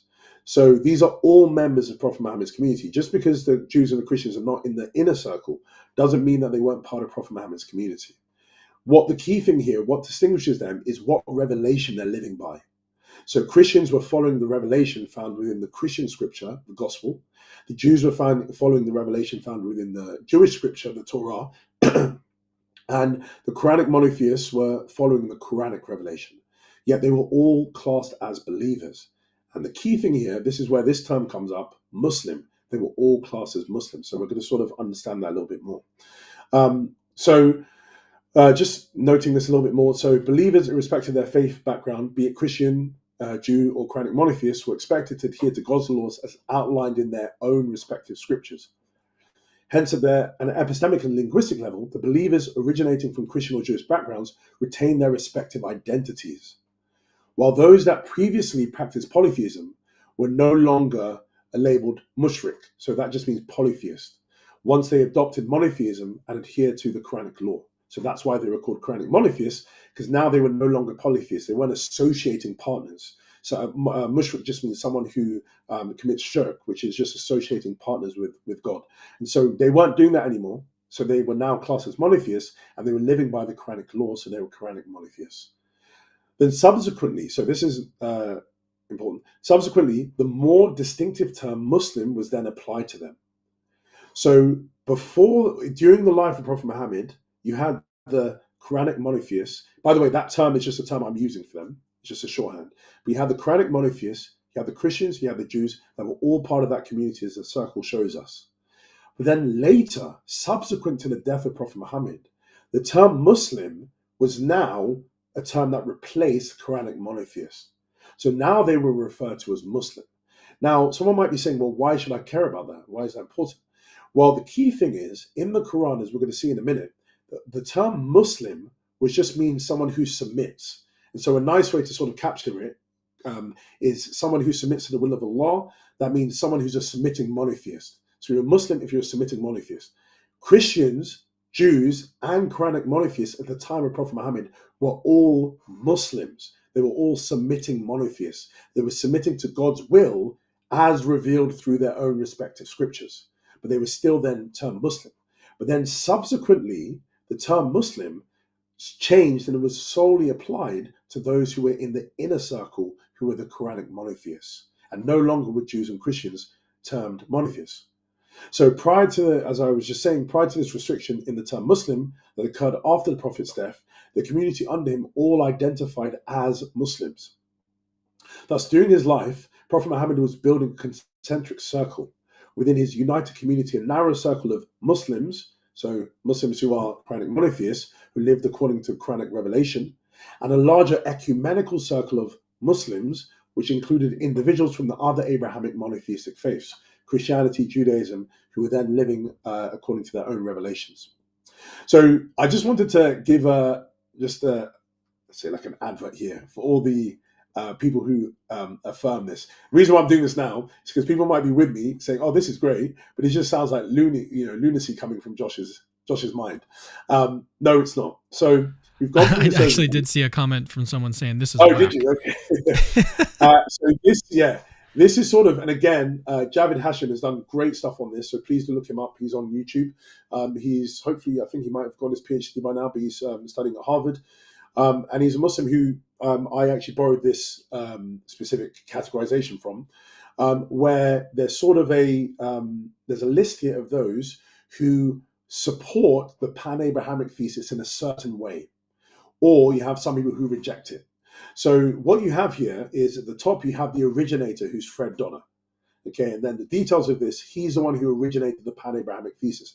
Firstly, he wrote a paper in 2002, and then he produced a more popular level book, which is the one that most people read, called Muhammad and the Believers. Then you have people who accept the thesis or who are positive towards it. So you have someone called Michael Penn. So he references Donner's thesis positively. Stephen Shoemaker, he accepts and corroborates Donner's broad conclusions. Yuan Cole, he accepts and corroborates Donner's arguments. Brooke Vukjovic accepts Donner's perspective. Reuven Firestone seemingly accepts his premises. Harry Muntz as well. Linstead as well, and we're going to look at him a bit later. He accepts and corroborates Donner.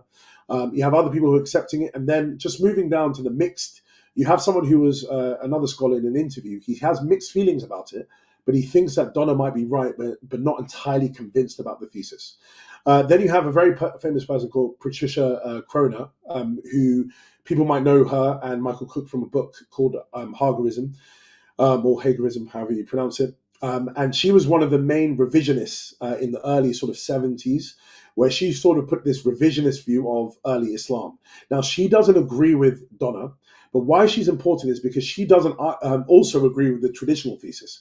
She just doesn't feel that Donner's thesis is correct, but it's in the correct zone. It's not the traditional thesis that she agrees with, but she agrees with more the revisionist view. But why she's quite different from Donner, and it's good to emphasize her because a lot of people hear about her, is that she has a different methodological outlook. She questions a lot the veracity of the Quran as being quite useful as a narrative. So she will question the early sort of development of the Quran. Donner doesn't do that, so he fits more with the traditional view that the Quran was early. So that's why they might have different evidential sort of standpoints. But anyways, you have some people who are revisionists, but they might not believe that Donner is correct, and so they'll give alternative views. Then you have people who are also engaging with Donner. So you have a number of people who would, maybe engage with his stance, and they will say, yeah, there's some evidence for the fuzzy boundaries, but they might not take it all the way in the way that Donner says. Again, you'll have someone who has a different approach. Jack Tanu, who's important, he gives a different explanation, but again, they're not fitting with the traditional narrative. So something I want to emphasize here, all of these scholars, or the majority of these scholars, will probably say the traditional narrative as understood from the Sirah, from the Hadith, from the other literature, is not correct, or it's not wholly correct at all. What a lot of them will be debating about is what we can take from that traditional narrative. Donna himself would say we can take a little bit, but we can trust the Quran to build a picture of what Prophet Muhammad's life was like, and also what the community was like, and people like Yuan Cole will also follow him with that. But others will say no, they don't agree with it. But something I do want to emphasize is that the majority of them agree with the general idea of there being a fuzzy border. That's what they agree with. But they might not buy into the way Donna understands it. So some people will, those who accept those list of people, some who are mixed or undecided, or those who are negative or engage with him, they might say, yes, there was fuzzy borders. Yes, there wasn't this hard line between Christians and Muslims, but maybe the way Donna sort of unpacks it is not correct. So another person who's not listed there, who's very important, is a guy called Nikolai Sinai. Again, he wouldn't agree with Donna, but he would have a position as well of something of there being a fuzzy border. So again, the position of Western scholarship on this is not actually in favor of traditional view, but it's in favor either of Donna, at least, or it's in favor of something very similar to Donna. And so what we have Michael Penn actually saying, he says, what was once relegated, so he's speaking about Donna's thesis here, the pan-abrahamic thesis, what was once relegated to a handful of specialists has become increasingly mainstream in the study of classical Islam. Recent works by scholars such as Chase Robinson and Stephen Shoemaker and others emphasize the difficulties in differentiating 7th century Islam from other monotheistic traditions. Although not without its detractors, such scholarship suggests a fairly substantial paradigm shift. So that's a very important statement here from a very well-respected historian. So what I just want to emphasize again, this is not, because you might have some people who say, oh, this just seems to be a fringe idea. Like, you'll have, let's say, the Robert Spencer idea of, Muhammad not existing. That's not in the same category here. This has become a mainline thesis that's defended by a very, substantial amount of well-respected historians. And so it's important to take on board what the weight of this that we're looking at when it comes to the scholarship. And just the last thing about that as well is consistency. A lot of people might say, but where are the Muslims on there? Well, for example, if I was doing let's say we were looking at Christianity, and I listed all of the Western scholars or the non-Christian scholars who were saying something about Jesus not being divine, or him the Bible not being reliable, we seemingly will have everyone patting each other on the back and saying, yeah, that's good. Look, what the scholarship shows that Jesus isn't, the historians show that Jesus isn't divine. The Bible isn't reliable. And so what normally people will do when it comes to Christian scholarship is that they will take on the non-Christian view as having a lot of weight. And so if you had a list of scholars who took on this view as being a consensus, really, or being near consensus for a lot of scholars, being the mainline position, one of the mainline positions, that will be taken on with a lot of weight. So this is now the same thing in Islam. You have a lot of non-Muslim scholars who lack the bias for Islam, who are saying, actually, the traditional narrative doesn't seem to be correct. We need to adopt the pan-Abrahamic thesis or something similar to it in that sort of zone. And so that's why it cannot just be dismissed because it seems to be a sort of, it appears to be a de novo thesis. Okay, now, unless you want to stop me here, Cameron, I want to just shoot on so we can get through all of this. Yeah, let's keep going. Yeah. So I'm going to go through this a little bit quicker. Now, this has just been looking at the evidence. So we've looked at sort of the overview of what the thesis was. It's this idea that Prophet Muhammad established an ecumenical community, interconfessional, where you had Jews, Quranic monotheists, and Christians living together. They were all members of the community of Muhammad, and they were also able to access salvation in their respective own religions, and they would also submit to some form of leadership with Prophet Muhammad. Maybe it'll be a little bit more definitive for certain others, or it'll be a little bit more political, social, moral for others as well. But the key thing is here, we have this pan-Abrahamic thesis, which seems to be speaking about inclusivity. Now, the evidence that we have for this, firstly, is from the Quran. Because if you remember, the primary source is the Quran, so we're going to look at, well, what does the Quran say? Well, the first thing that we have is that there's a frequent use of the Quran, within the Quran, of the term believers, mu'min, or mu'minun. I'm not so good with my Arabic, but mu'minun, or mu'min. So the key idea with mu'min, or mu'min, would be that believers, which is the Arabic term, the English term for mu'min, believers is the primary way that people are referred to as people are referred to within the Quran. So instead of Muslim being the primary way that we think that Allah is referring to people within the Quran, he's referring to them in a different way, which is a little bit strange, because if Muslim is the key thing and Muslim identity was the key thing, he should be referring to them a lot like that. But actually in the Quran itself, we see him using this term believers, mu'min. Well, if you're a believer, you're a mu'min, and that's what your identity was. So he'll repeatedly address a broader audience as, "Oh, you who believe." And this will be an emphasis on pious monotheists rather than a narrow Muslim-only identity. And so we have a less frequent use of Muslims, Muslimun. So we have less use of the Arabic term Muslimun or Muslim that we use a lot. So you have believers and you have Muslim, and we have a lot less Muslim, the term Muslim, being used in the Quran than we have believers. Now, it's used a few amount of times, so most people will calculate it's around 45 to 55 times in the Quran where you have Muslim being used. But the term believer is actually used near 1,000 times. So it's around 800 times or so that the term believer is used within the Quran.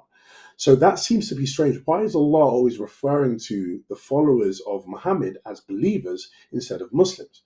Well, what we can say here is that the terms have a difference in meaning, and that's quite important here. Believer is not synonymous with Muslim in the community of Muhammad. A believer was someone who adhered to what Muhammad said and believed the central tenets of monotheism, judgment, and other things. But a Muslim was someone who submitted to God, and that could be someone across the multiple Abrahamic faiths. And so what we have then is that God refers to these people as Muslims, and we have then the inclusive salvation passages where he's referring to these believers. He's referring to Jews, he's referring to Christians, and we've already looked at this before. So how you can see there's a distinction here, and again, I want to emphasize this is important because Donna really emphasizes this a lot. In Surah 49, 14, it says, "The Bedouins say, we have believed. Say, you have not yet believed, but you say only, we have submitted." So what this highlights is that believers and submitters are not strictly synonymous terms, because the Bedouins are saying they believed, but Allah is saying, no, you haven't believed, you've only submitted.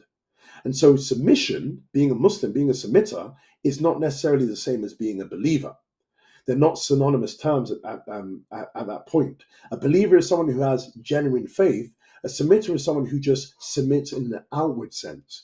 And so the Bedouins, they were submitting politically to the Prophet, but they weren't believing his message. And so there was a distinction here between a believer and a submitter. A believer and a Muslim, they were not synonymous. They were distinct in the time of Prophet Muhammad.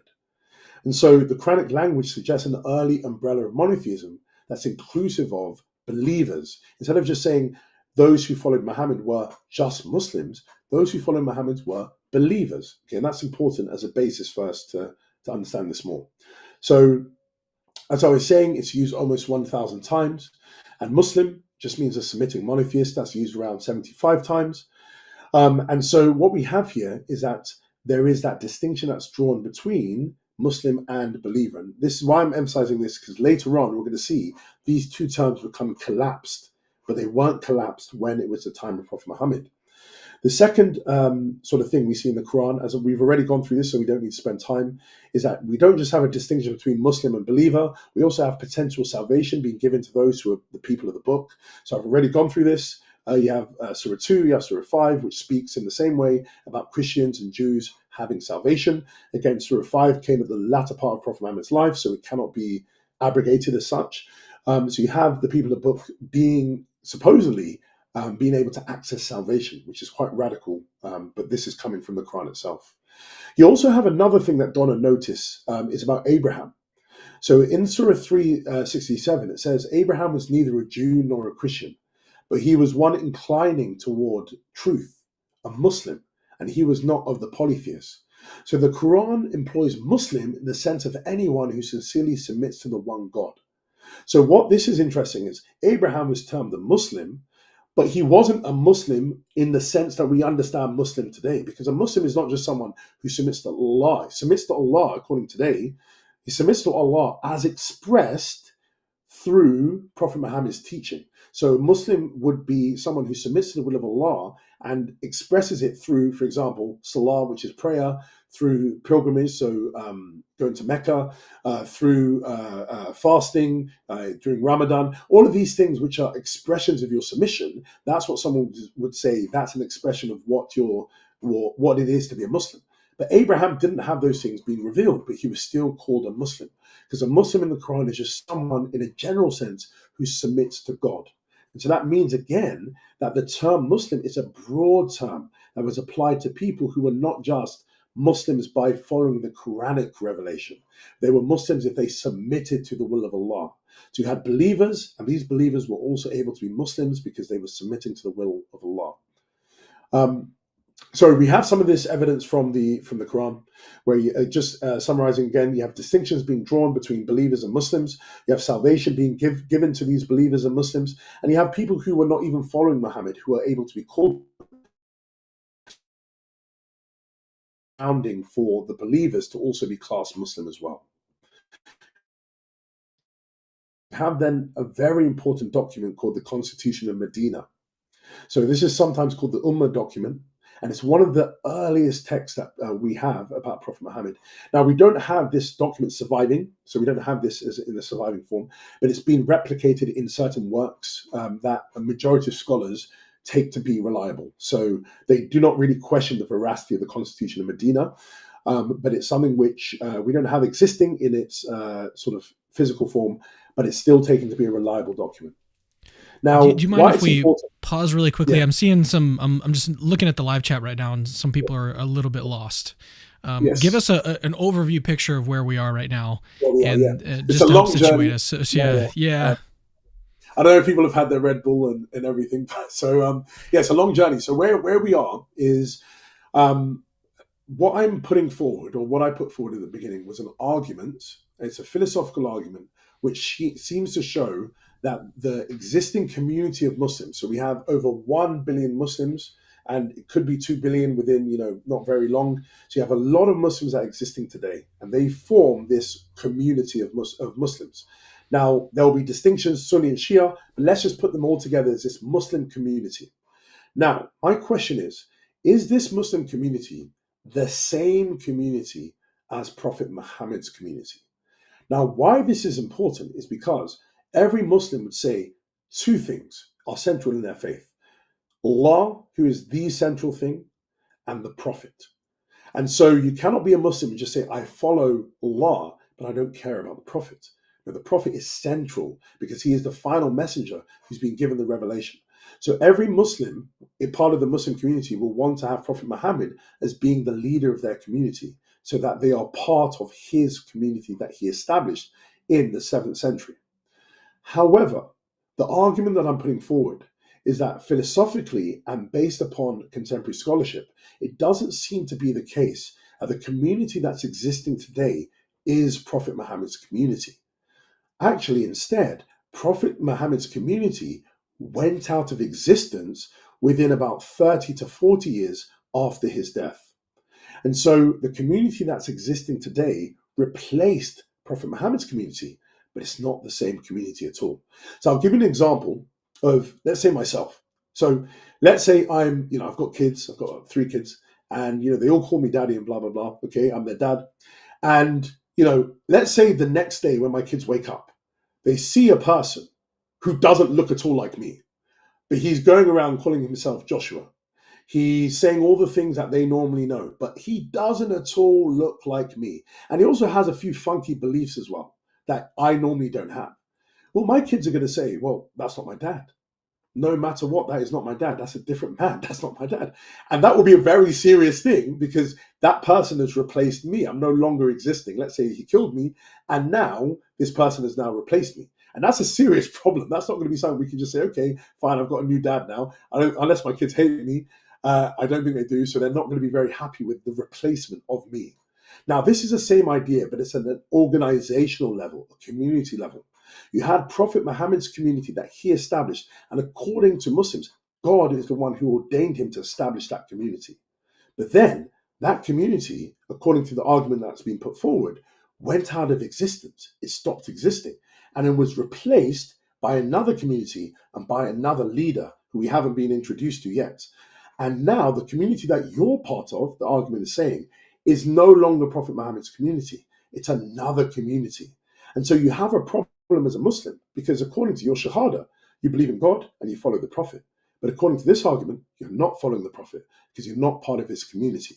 So the whole point of this argument is trying to say that the community that exists today is not the same community as Prophet Muhammad's community.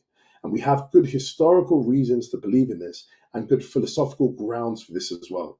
And what we've been looking at over the past bit of time is that we've been unpacking the nature of Prophet Muhammad's community in light of the traditional understanding of his community. And what we've understood is that the community is an inclusive one. It's not an exclusive community. Prophet Muhammad is a community that he started, had Jews, it had Christians, and it had Quranic monotheists who were part of the community. And they were all existing together under his leadership. But they were all abiding by their own revelations. Jews by the Torah, Christians by the Gospel, or the Bible as such, and the Quranic monotheists by the Quran. And they were all able to access salvation within that community. That was Prophet Muhammad's community. And what we're going to see now, once we quickly get through the evidence supporting this, we're going to see what actually occurred a bit later on, and then the implications of this for people's beliefs. Nice. Yeah, let's keep going, and we'll try to get through it we'll fairly go quickly. We've got another 45 minutes. The Medina, as I was saying, is a second form of evidence outside of the Quran, and it's a very important evidence because it's one of the earliest documents that we have. And why it's important specifically for our context is a few things that it says in the document. So it states, and I'll just read it quickly. This is a writing from Muhammad, the prophet, between the Mu'min and the Muslimun of the Quraysh and Yathrib, and those who follow them and join them and strive along with them. They are a people, ummah, set apart from the rest of mankind. Whomsoever follows us from the Jews shall have fairness and parity, not undergoing injustice and no mutual support being given against them. The Jews shall pay the nafkah along with the believers as long as they are at war.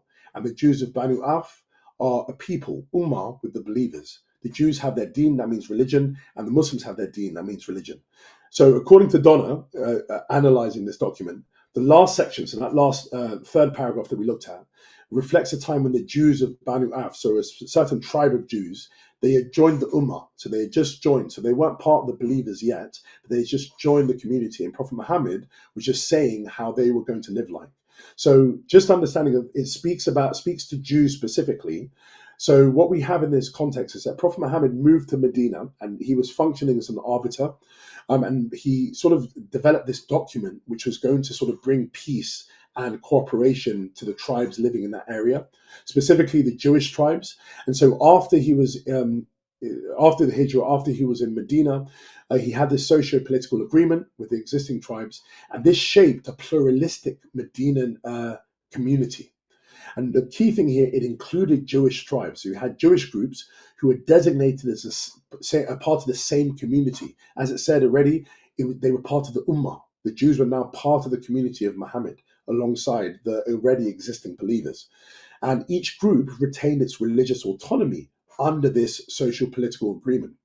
We also have a possible inclusion of Christians here. It's not stated explicitly, but from some historical evidence, it suggests that Christians were in Medina or the surrounding regions, and they were informally included within this broader community under this agreement. And so this supports, again, the pan-Abrahamic thesis. Now, a key thing that these tribes had to do, the Christians and the Jews under this agreement, is that they were going to defend each other. So the people under Muhammad, the Jews, the Christians, all of them were going to work together to defend against the Meccans who were fighting against them and the other tribes. So it was a community, a political community that was now existing that Muhammad had established in Medina. Now, the key thing about this, though, is that it's the vision that Prophet Muhammad had. So one thing, if I'm a Muslim, I want to live according to Prophet Muhammad's vision. What did he want the ideal society to be like? Well, it wasn't exclusive according to the Constitution of Medina. It was a pluralistic community where Jews were Jews, Christians were Christians, and those following Muhammad were following Muhammad.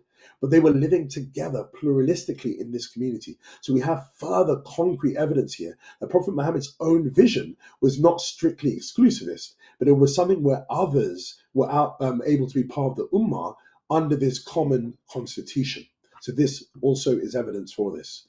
Um, Moving on then, we also have Arab-Jewish alliances that we have in certain historical records where Jewish tribes reportedly allied with the early believers against external foes. So this was showing cooperation rather than hostility. If you remember what I was saying at the beginning, traditional narrative, there was always hostility between Jews and the believers or the followers of Muhammad. But actually, no, we had allies between Jews and the believers. Though there were conflicts, so it was true that there were Jews who conflicted with Muhammad. However, the bigger picture was integration. And so something I want to emphasize here, and this is what the Quran says as well, is it wasn't all the people of the book, all Christians and all Jews who were part of the believers movement. It was some of them. So some Christians turned away from Muhammad, some Jews turned away from Muhammad and didn't believe and want to submit to any form of leadership for him. They weren't part of the believers. It was some Christians and some Jews who actually saw, yes, this guy is a leader that we can follow in line with our revelation. And so you did have people who were fighting Muhammad, but it wasn't the traditional narrative that all Jews were against Muhammad's community. No, you had people who were allied with him, fighting against others. You also had certain Christians. So we have certain sources, the Doctrina Jacobi, which is an important source, written in the 7th century, if I'm correct. And it was by a Christian individual who was stating certain things about Prophet Muhammad. So you'll have certain apocalyptic writing that this person was saying. So what we have in this certain document, this person, he was against Prophet Muhammad, but he was saying that Prophet Muhammad came heralding the coming Messiah. Now that's quite interesting. If Prophet Muhammad was preaching a very independent revelation from the Christian revelation, why would it say that he was heralding the coming of the Messiah?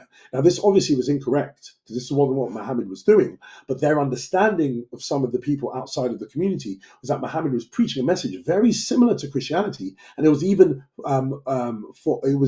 heralding or sort of announcing the coming of the Messiah who was going to appear. So it was an apocalyptic message. We also have Christians in Syria who were writing saying that he was a divinely guided leader. The Christian literary sources from the 7th century generally do not call him a prophet. So this is quite interesting. If Muhammad was so central to the life of the Christians and the Jews who were part of the believers community, and they were following and submitting to the Quranic revelation, then as Muslims do today, they should have been viewing him as this definitive prophet. But actually, a lot of Christians, when they understood their fellow Christians who were following him, they didn't understand that they followed him as a prophet, but instead they followed him as a leader, or a teacher, or a guide, or a king. So we have certain literary sources that state that Prophet Muhammad was a leader, a guide to his people. He was even a king. So the emphasis of him being a prophet was something which wasn't actually very substantial. It was something which developed later on. I do really want to emphasize this. The Quran downplays the sort of, I would say, the terminology of prophet being ascribed to Prophet Muhammad. It definitely speaks to him as a Nabi, which is prophet, and a Rasul as a messenger. It does speak about him being that, but it's not the definitive way he's referred to. And so what we see then is when Christians interacted with the believers community, it wasn't that the believers were going around saying, we got this final prophet, as we understand today, but instead they were speaking about him being their leader, or being their teacher, or being their guide. And some people even understood him to be a certain king who was coming. So again, it seems to be here that the Christian idea, the Christian understanding of the believers community wasn't one which we find how Muhammad is understood today. Another interesting thing is that we have another document called the Chronicles of Theophanes, where this certain document actually states about certain wars that were going on during the time of Islam. And after the time of the Prophet, you have certain tribes, Christian tribes, who are fighting alongside the Muslims. And what is really interesting here, these Christian tribes who are fighting alongside the Muslims, they were bearing crosses according to this document. So they were bearing their crosses, and they were bearing banners of their patron saint. So one of the saints was a guy called Saint Sergius. Now, this is very strange. If the Christians and Muslims were not sort of accepting of each other's beliefs, when they were working together, why would the Muslims allow the Christians to bear crosses? That's really interesting. So you have Yazid, who was one of the Umayyad caliphs. We have this idea here where when he was fighting some of the battles, he would have these Christians fighting alongside him and allow them to bear cross and to have banners of their saints. Think about the community today. Would that ever happen if Muslims were fighting in a certain war? No, they will be tearing down the crosses, but actually in that time, They weren't. They were allowing them to bear these crosses. And so this reflects a shared political cause according to this contemporaneous document that we have. Another interesting thing, other evidence, and this is more physical evidence, we have respect for sacred spaces. Early believers apparently venerated Jerusalem as a holy site. So this is paralleling the Jewish and Christian reverence. It suggests a transitional period when distinct monotheists maintained sacred geographies. So it's interesting that the sacred spaces for Jews was respected. It wasn't seen as something which was, put off, but actually the early believers saw this as a place of veneration. And we're going to see something later about Christians as well. Another important text, and this is quite important to state this. So we have this individual. This was in the Story of Monk, so a guy called John Bar Penkey, and he said, he stated something very important. He said, their armies used to go in each year to distant lands and provinces, raiding and plundering from all peoples under heaven. And from every person they demanded only tribute, and each one could remain in whatever faith he chose. There were also among them Christians, not a few. Some of them, i.e. belonging to the heretics, the monophysites, and some with us.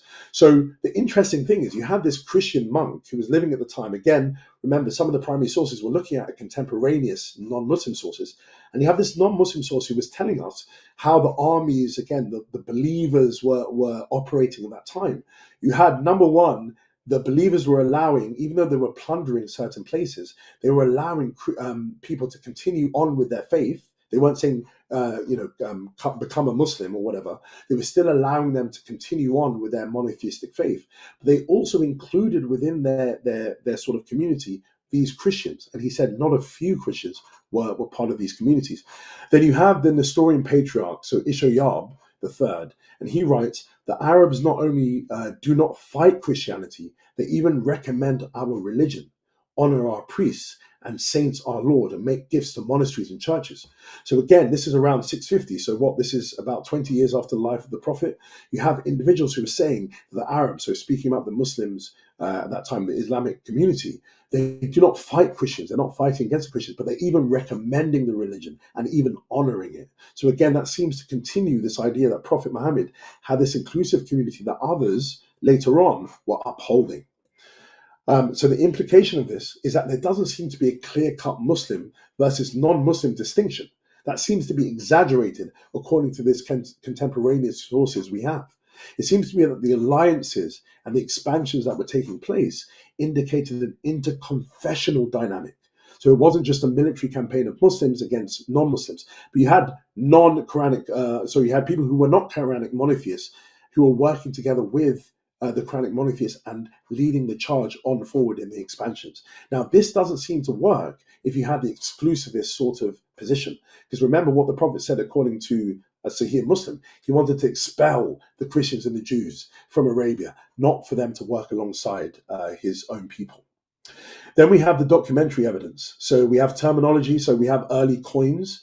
So the earliest post-prophetic coinage often refers to believers without using the term Muslim explicitly. We have later Umayyad coins. So just going to explain this a little bit later about Abdul Malik. But what we have is we have certain coins that seem to have inscriptions there on them.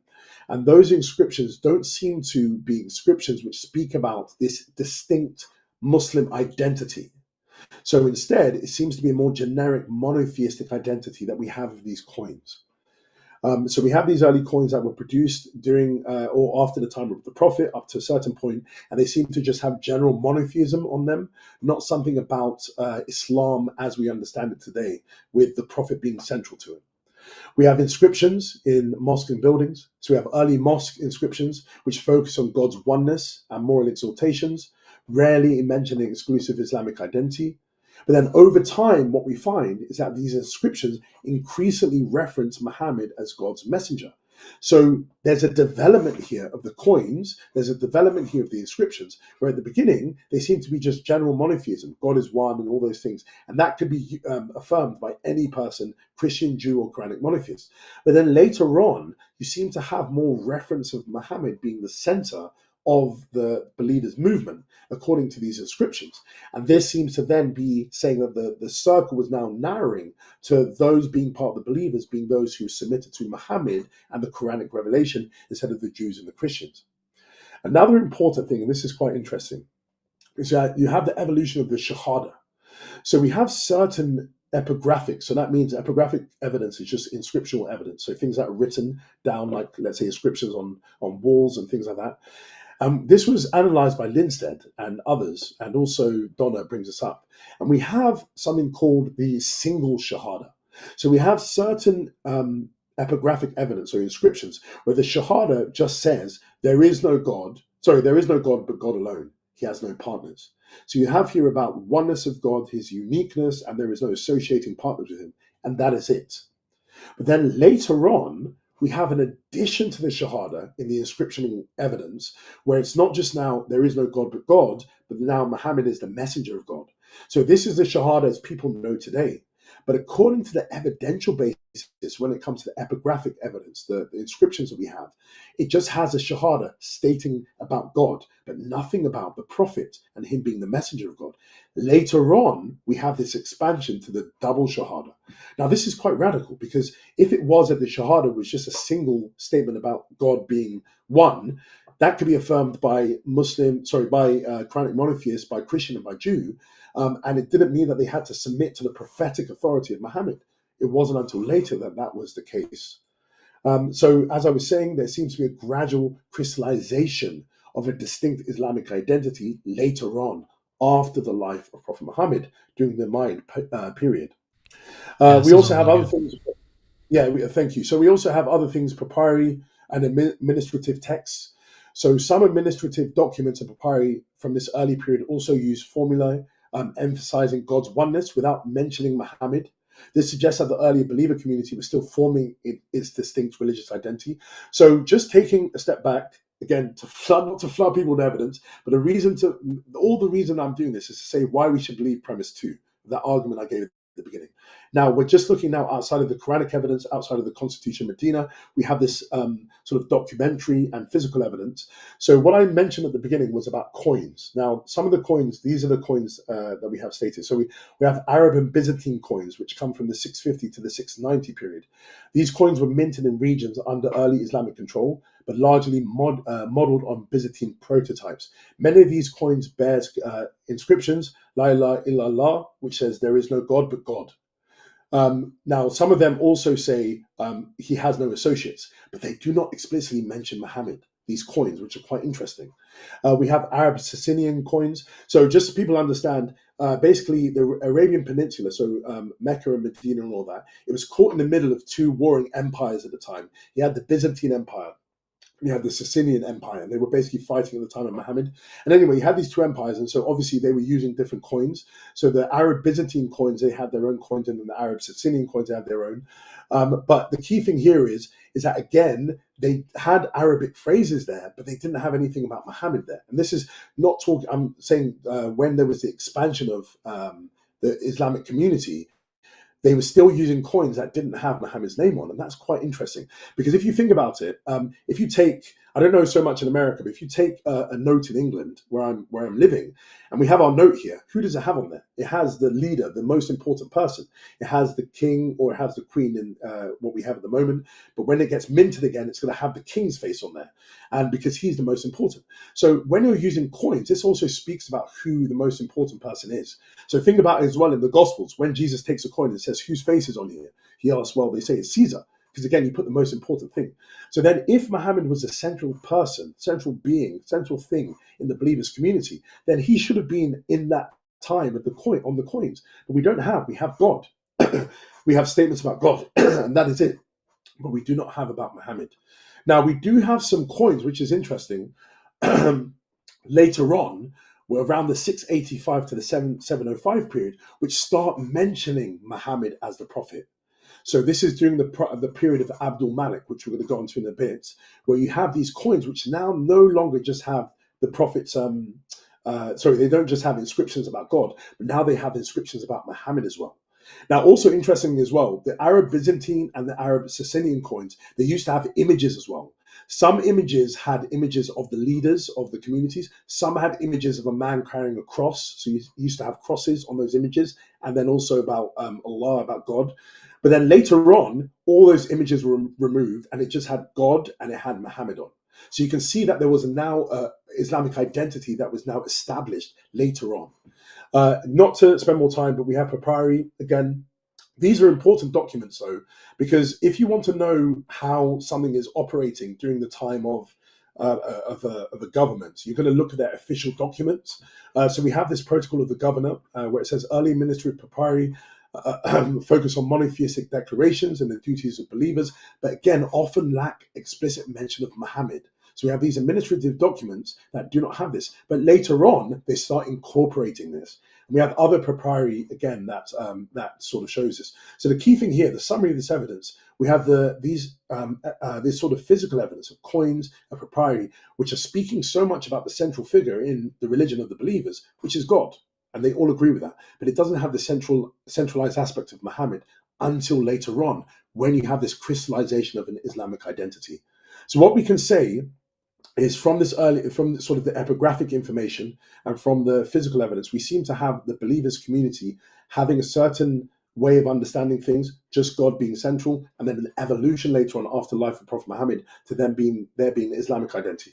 The last thing about this, and then I'm going to skip through a few things so we can move on.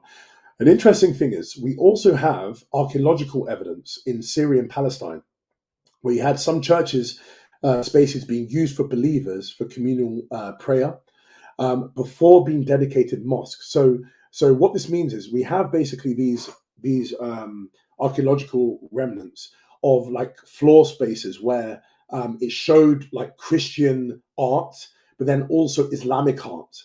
And we also have what that's sort of indicating is that you had prayer spaces which was being used by Christians and by the Quranic monotheists.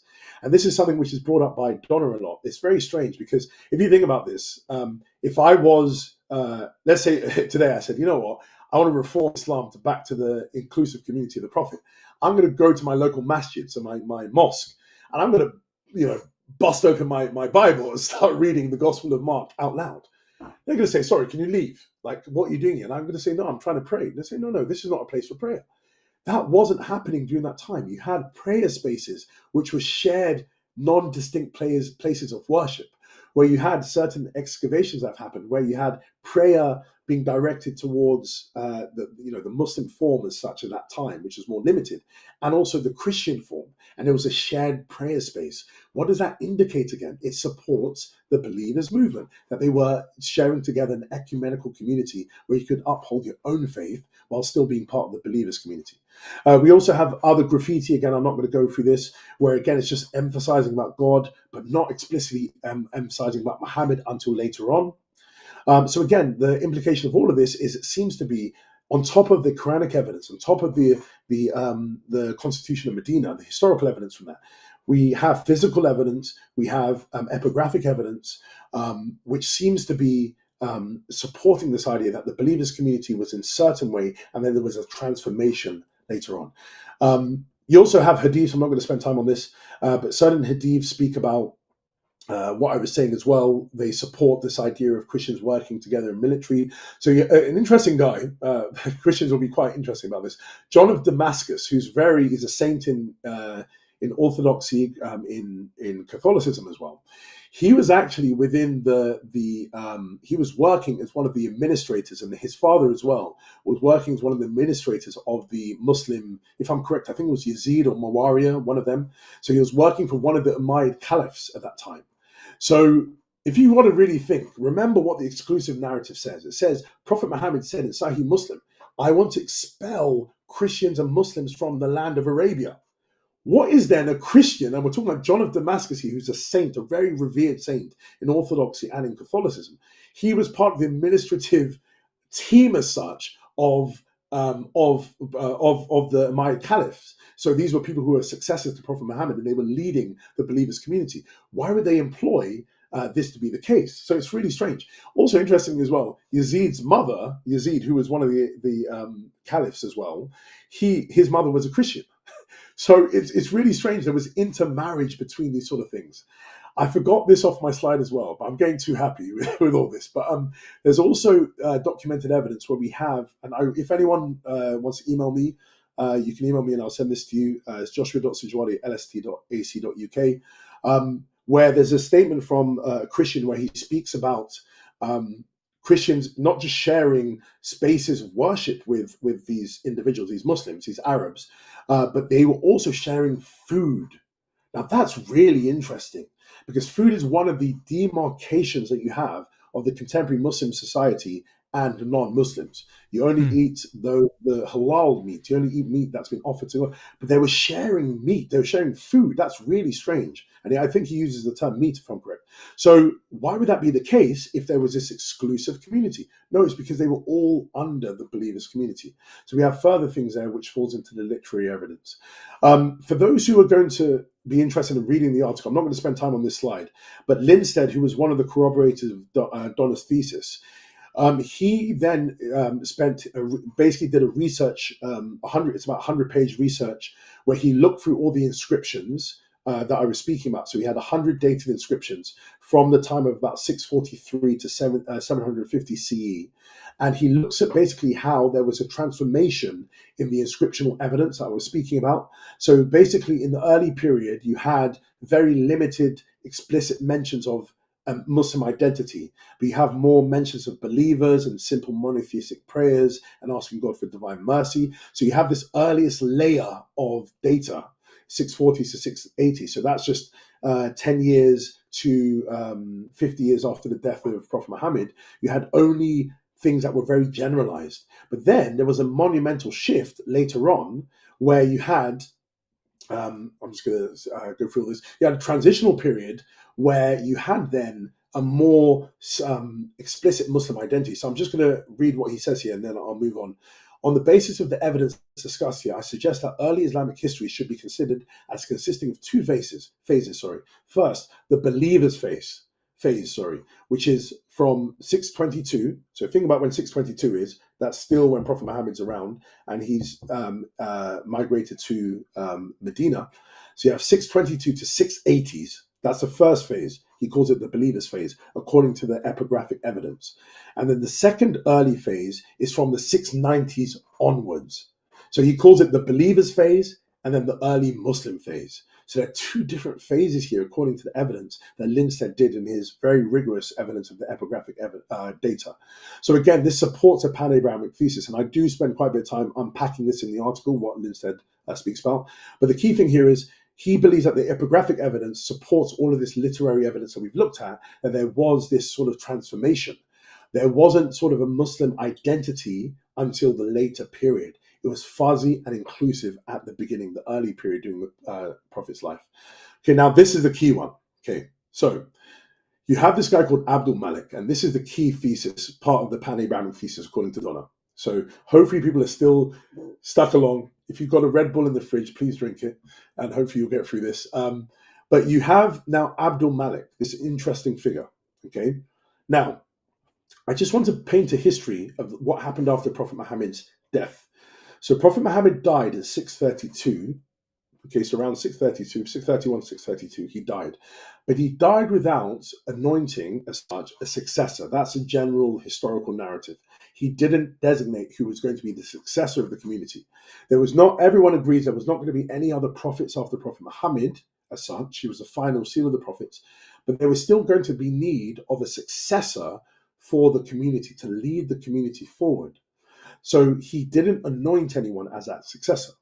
Now, according to one strand of the narrative, Prophet Muhammad did have sort of an inclination towards who he wanted, and that was going to be Abu Bakr.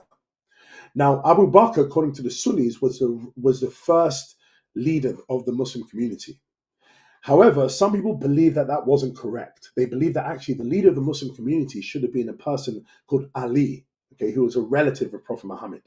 And so those who were supporting Ali said, no, the leader of the community must be part of the family of the Prophet instead of one of his friends. Abu Bakr was a friend of the Prophet, but he wasn't a family member as such by blood, only by marital relations. But Ali was a leader. So anyways, there was this debate between who should be, but the general community decided that would be Abu Bakr. And then Abu Bakr, after he died, and when then Umar was elected, then you had a guy called Uthman that was elected, and then eventually Ali was elected. Now, according to the certain strand of Islam called Shia Islam, they believe that Ali was the first leader, okay, the first imam. But let's just go with the Sunni, which is the sort of more majority narrative that people affirm, is the idea that Abu Bakr, Umar, Uthman, and Ali were the leaders, and they're called the Rashidun caliphs. So they were the rightly guided. That just means rightly guided caliphs. Okay. Then after the Rashidun caliphs, you have something called the Umayyad caliphs, and you have these main individuals called Muawiyah, Yazid, and Marwan, and they are the sort of leaders of the community after. Now, during the time, though, of Abu Bakr and Umar and Uthman, the community was expanding from Prophet Muhammad. Prophet Muhammad established this community in Mecca and Medina, but then the leaders after him, specifically Umar, who was very effective, and then Uthman later a little bit, they were expanding across the Arabian Peninsula into other areas, and they were leading it. But there was also infighting between the Muslims, and this was called the fitna. Okay, so they were fighting, there were civil wars between. So the first fitna was sort of between Ali and a few others. They were fighting who should be the leader. And then you had the second fitna, which we're going to go into in a minute, was sort of ended with a guy called Abdul Malik. But anyways, up until the time of Abu Bakr onto Marwan, we had this period where the believers community, according to Donner and the evidence that he believes in favor of it, the believers community was still existing. So Prophet Muhammad died, and then it passed on to Abu Bakr and the rest all the way up to Marwan, and they were all still affirming the believers' idea of inclusivity. So there was inclusive government. So the broad community of believers were there. Jews and Christians were still part of the population. They were fighting together and all those sort of things. So the fuzzy borders were still persisting. Now, someone might ask, what's the answer for that? One good thing that Donna picks up is, why was the expansion so effective for the Islamic empires? Why was Abu Bakr and Umar and Uthman and all them so effective in taking over and conquering lands? Well, the reason being is because when he conquered lands, there wasn't resistance, because all they were needing to do they were saying, well, you'll pay a tax politically, you could retain your faith. So why the archaeological evidence, according to Donna, shows that there was not a lot of bloodshed, there was not a lot of destruction that was taking place when the people were expanding. Why? Because when the leaders came in, they weren't fighting for their faiths. Because if I was a Christian defending my faith, I'll fight for my faith, and the Muslims will fight us, and there'll be a lot of destruction. But that's not what we have in the archaeological evidence. When they were expanding, the archaeological evidence left all the churches intact. Churches were still being built during the time of the Umayyad caliphs and during the Rashidun caliphs. Churches were still being built. They were still being left there. We still had documents being written by Christians talking about the fighting together. So why is it, if the community ended with Prophet Muhammad, did we have all of this archaeological evidence that seems to favor them still being an inclusive community? And so the archaeological evidence, in light of the expansion narrative, seems to show that the Rashidun caliphs and the Umayyad caliphs were still upholding this believers community, until an important person called, I'm going to leave, the important person called Abdul Malik. So I think it's under here. So Abdul Malik was he not the last Umayyad caliph before the Abbasid caliphs, but he was one of the key Umayyad caliphs. Now, he ascended to power after there was sort of in the fitna, so the second civil war. He won the second civil war, and he was now the sole ruler of the community. Up until his time, there was just infighting between the Muslims, and a lot of death was going on, a lot of assassinations. But then once Abdul Malik won, he ascended to power, and he then was the sole ruler of the community.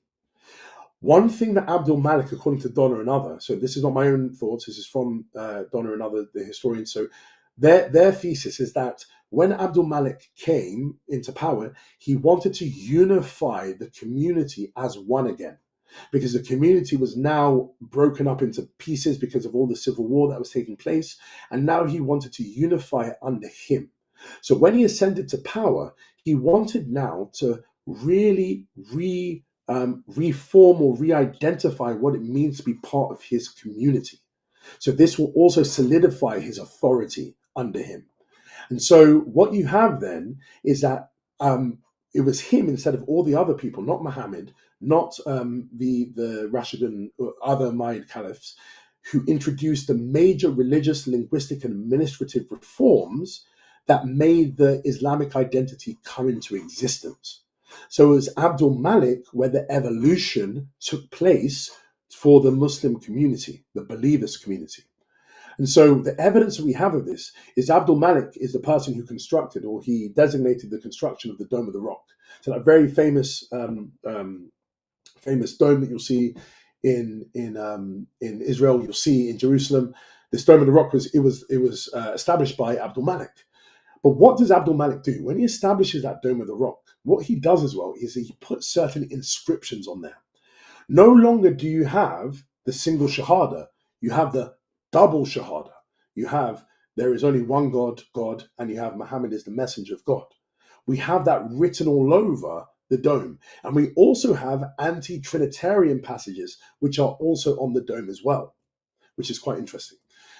You also have new coins that are being, that he adopted, certain coins that he started proclaiming, which had the Islamic creed on there about the prophet and about a God. So it was no longer just God, it was now God and the prophet, which was now being in the coins and the imperial documentations. So it was now a religious political identity. You also had a standardization of the Quran. Now, the Quran was already canonized before that. So the majority view was Uthman who canonized it. But there was standardization to certain recitation forms of the Quran, which were done under Abdul Malik. And he wanted to do this to uplift the authority of the Quranic text. Because now what he wanted to affirm is that we don't need to look to the Greek or the Latin revelation. We don't need to look to the Judaic or the Jewish revelation. We now have an Arabic revelation, which needs to be at the center of our community. So there was now a standardization of the Quranic text and a great promulgation of it around the empire. He also made Arabic the official language. So he instituted an empire-wide administrative Arabization. Sorry, I've been speaking too long. I can't even talk anymore. So the Arabization of the administrative language was now the center of it. It was no longer people speaking so much as Greek, Syriac, and Persian, but it was now Arabic, which has been the central form of communication. There was a transformation of belonging, and this is the key thing now. The term believer, which used to include Jews and Christians, was now gradually excluded from the newly reinforced boundaries of Muslims. So what that means is that Muslim and believer, so those two terms, now started to become synonymous. So there was no longer this idea of a distinction between someone who submits to the will of Allah and someone who's a believer, someone who has faith. But now these were two things that were coming together.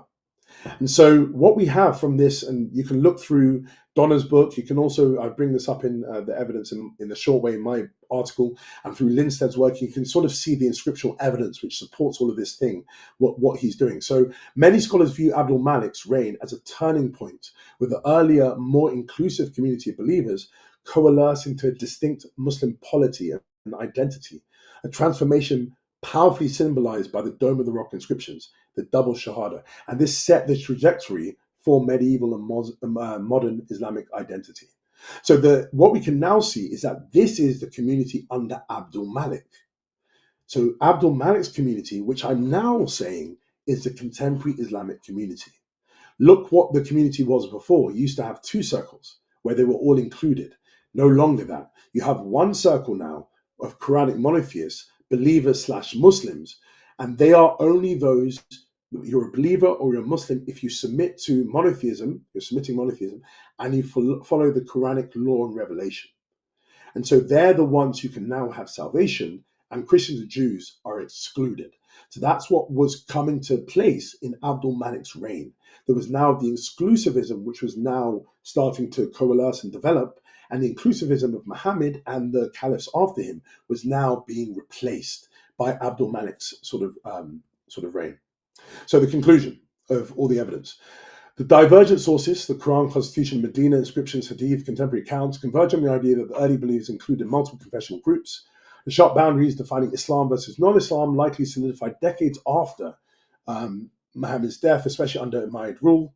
The believers, Christian, Jews, Quranic monotheists could still follow their own scriptures during the time of Muhammad and religious laws.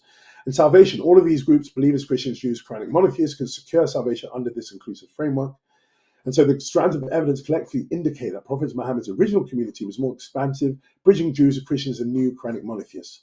Thus, historically, the earliest faiths of Islam might be termed pan-abrahamic. That just means Abrahamic faiths are one, which challenges the modern exclusive narrative. Okay, so we finished the pan-Abrahamic bit. The other bit's very quick. I don't know if you want to... okay. I was going to say, we may have to pause and do a part 2 on this, just because I don't... Okay. What do you think about that? This could end in like 5 minutes. Oh, really? Okay. Yeah. Let's just finish it out. Yeah, it's not super long. No, that was the big part, because it's the main part that I've got to defend. But okay, so just moving on now. So we're changing our historical hat to our philosophical hat. So we can put the pan-Abrahamic to the side there.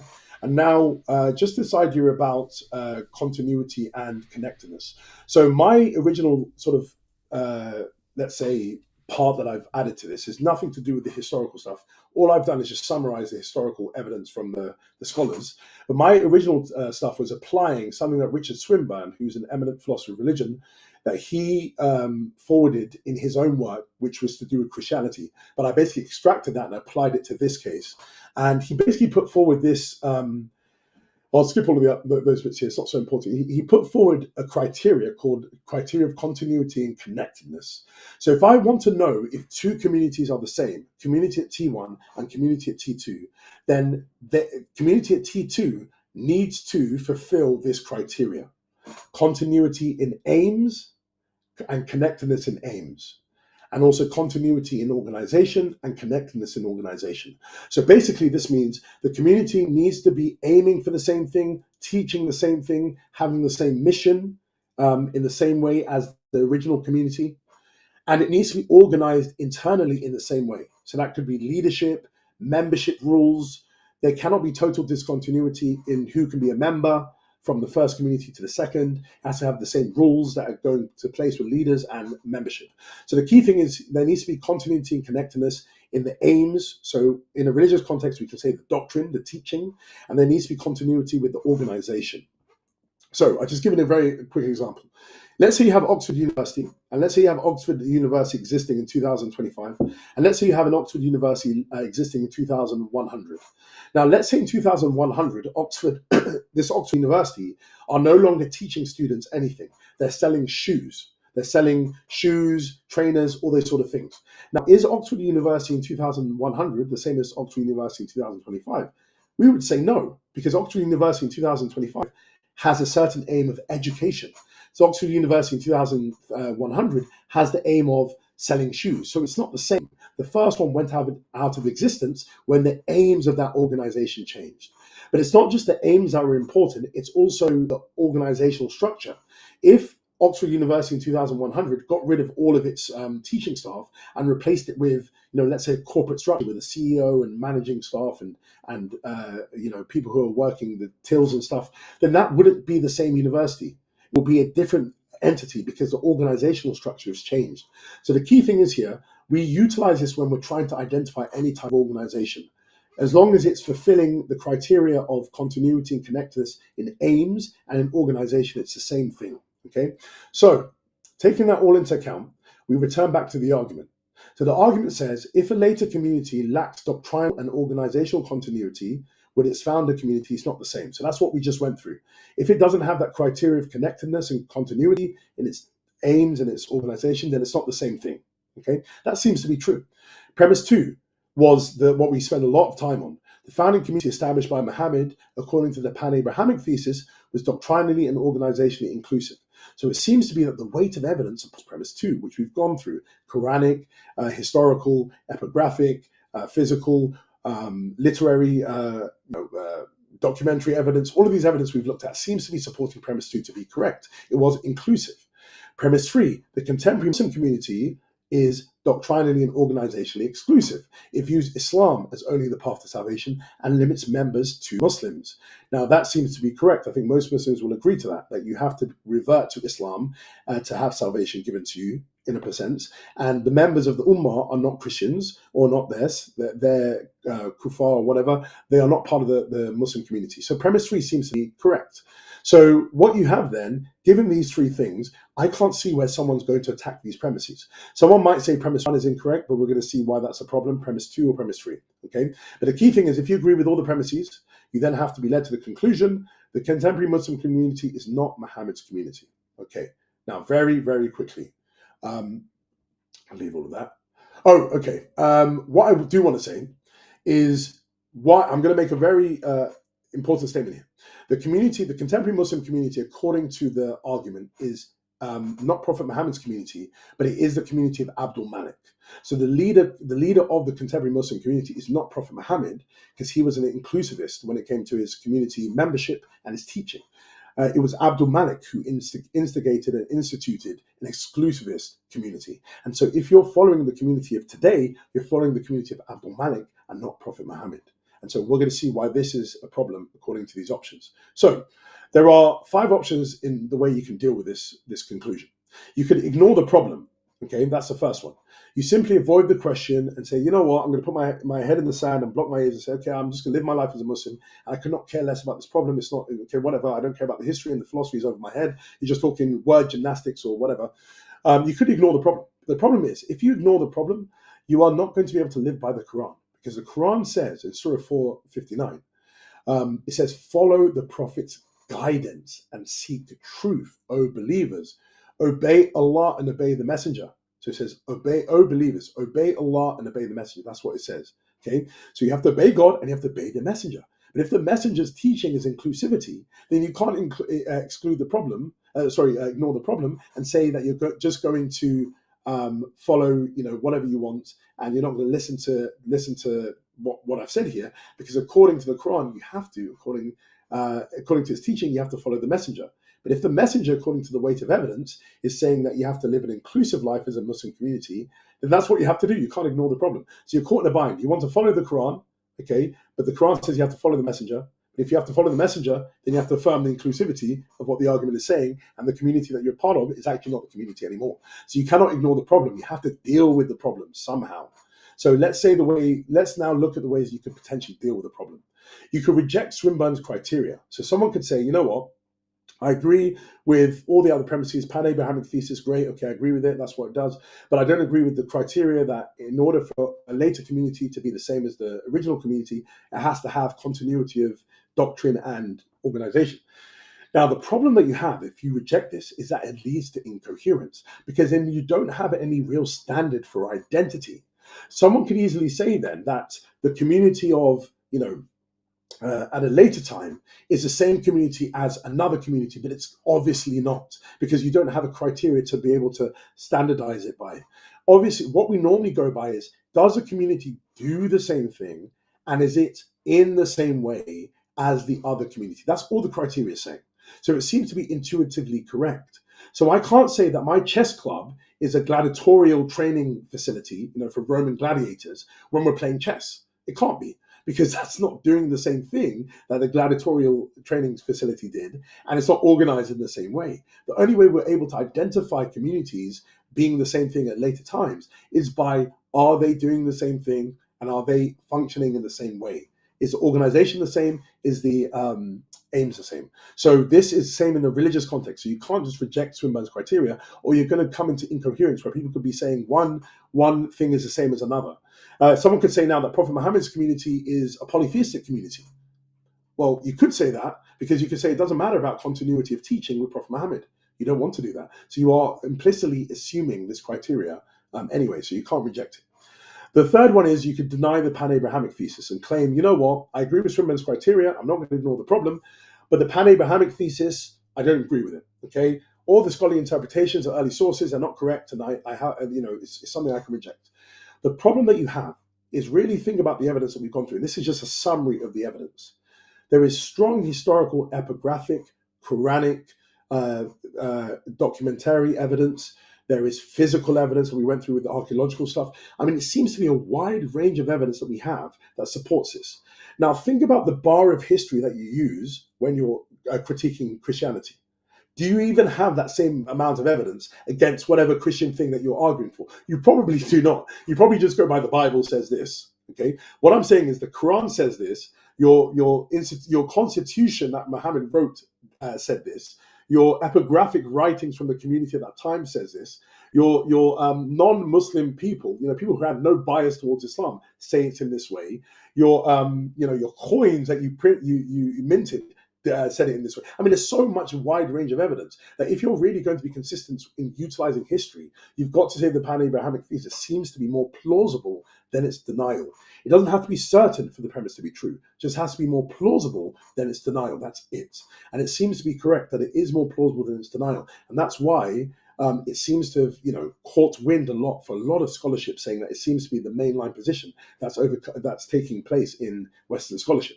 So if you deny the pan-Abrahamic thesis, my charge to you is you need to stop utilizing history as a critique of other religious worldviews or other things, because if history is showing that this is actually the case, and it's a lot of historical evidence, then you need to have the same sort of criteria that you're going to utilize when you're critiquing other things, and you won't do that.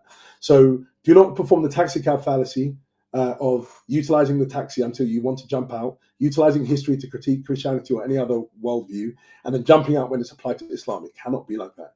If you use history, you need to use it and it directing you in any way. So I would say that you don't have grounds to deny the thesis. So the fourth one you could do, I'm not going to reject Swinburne's thesis. I'm going to agree with the Abrahamic thesis, and I'm not going to ignore the problem. So what I'm going to do, I'm going to agree with everything, and I'm going to say, yeah, the community is not the same, but I'm going to seek reformation. I'm going to reform my community. Now, you have some Islamic modernists, so people like Javad Hashim and a few others who are, in the society now, who are sort of seeking this sort of modernist view and reformation view of saying, I'm going to reform the way that Islam is, to go back to what the Prophet was doing according to the Quran and all the evidence we've looked at. But the problem that you have is, let's say you're doing that, you're probably going to be a lone wolf. And the reason why you'll be a lone wolf is because Islamic, like the whole of Islam, is grounded upon the Quran and the Hadith and tradition. It's very, I would say, near impossible to try and overturn the centuries of established theology and consensus that has been that grounds Islam now. So it's not impossible, I would say, actually correcting myself, but it's very highly improbable that Reformation could ever be a mainline position within, let's say, Sunni Islam at least, or maybe even forms of Shia Islam. Because think about it, the legal system, the Sharia law, the legal system is grounded upon tradition. So you have to overturn the whole legal system, which grounds many countries and their governing structures. So think about the way reform will work. It's not like in Christianity that you can do grassroots reform. It's really has to go at the top, changing the whole thing. And I don't think that's going to be something that's probable. It's not impossible, but it's very highly improbable. What I would say is the most probable thing that someone could take is just saying, you know what, I'm going to accept all of the premises, and I'm going to, unfortunately, if you are a follower of the religion, have to reject Islam. And so returning back to the argument, what you would say is, yes, I agree with premise one. If a later religious community lacks doctrinal or organizational continuity, with the founders community, it's not identical to the founders community. Yes, that seems to be clear. If it doesn't teach the same thing and is not organized in the same way, membership-wise, then it's not the same thing. Okay, I agree with that. Premise two, the founding community established by Muhammad, according to the evidence that we've looked at, seems to be doctrinally and organizationally inclusive of non-Muslims, especially Jews and Christians. Yes, okay, the evidence shows that to be correct. Premise three, the contemporary Muslim community is doctrinally and organization exclusive. So that means that, it limits its membership. Yes, I agree. It's quite obvious that it does that. So then the conclusion is, well, there seems to be a doctrinal discontinuity between the original community of Muhammad and the community today. It just doesn't seem to have the continuity in connectedness and continuity in organizational and doctrinal sense. So the conclusion that I'm led to is, well, the community is not identical to Muhammad's community. And so the community that I'm part of seems to be incoherent in its teaching, because it says we're following Muhammad, but we're not really following Muhammad because we're not the same community. Actually, who we're following is Abdul Malik, and we're following someone who's different from Prophet Muhammad. But the question is, Abdul Malik wasn't divinely ordained in the sense that Prophet Muhammad was. And so Prophet Muhammad was divinely ordained to establish a community.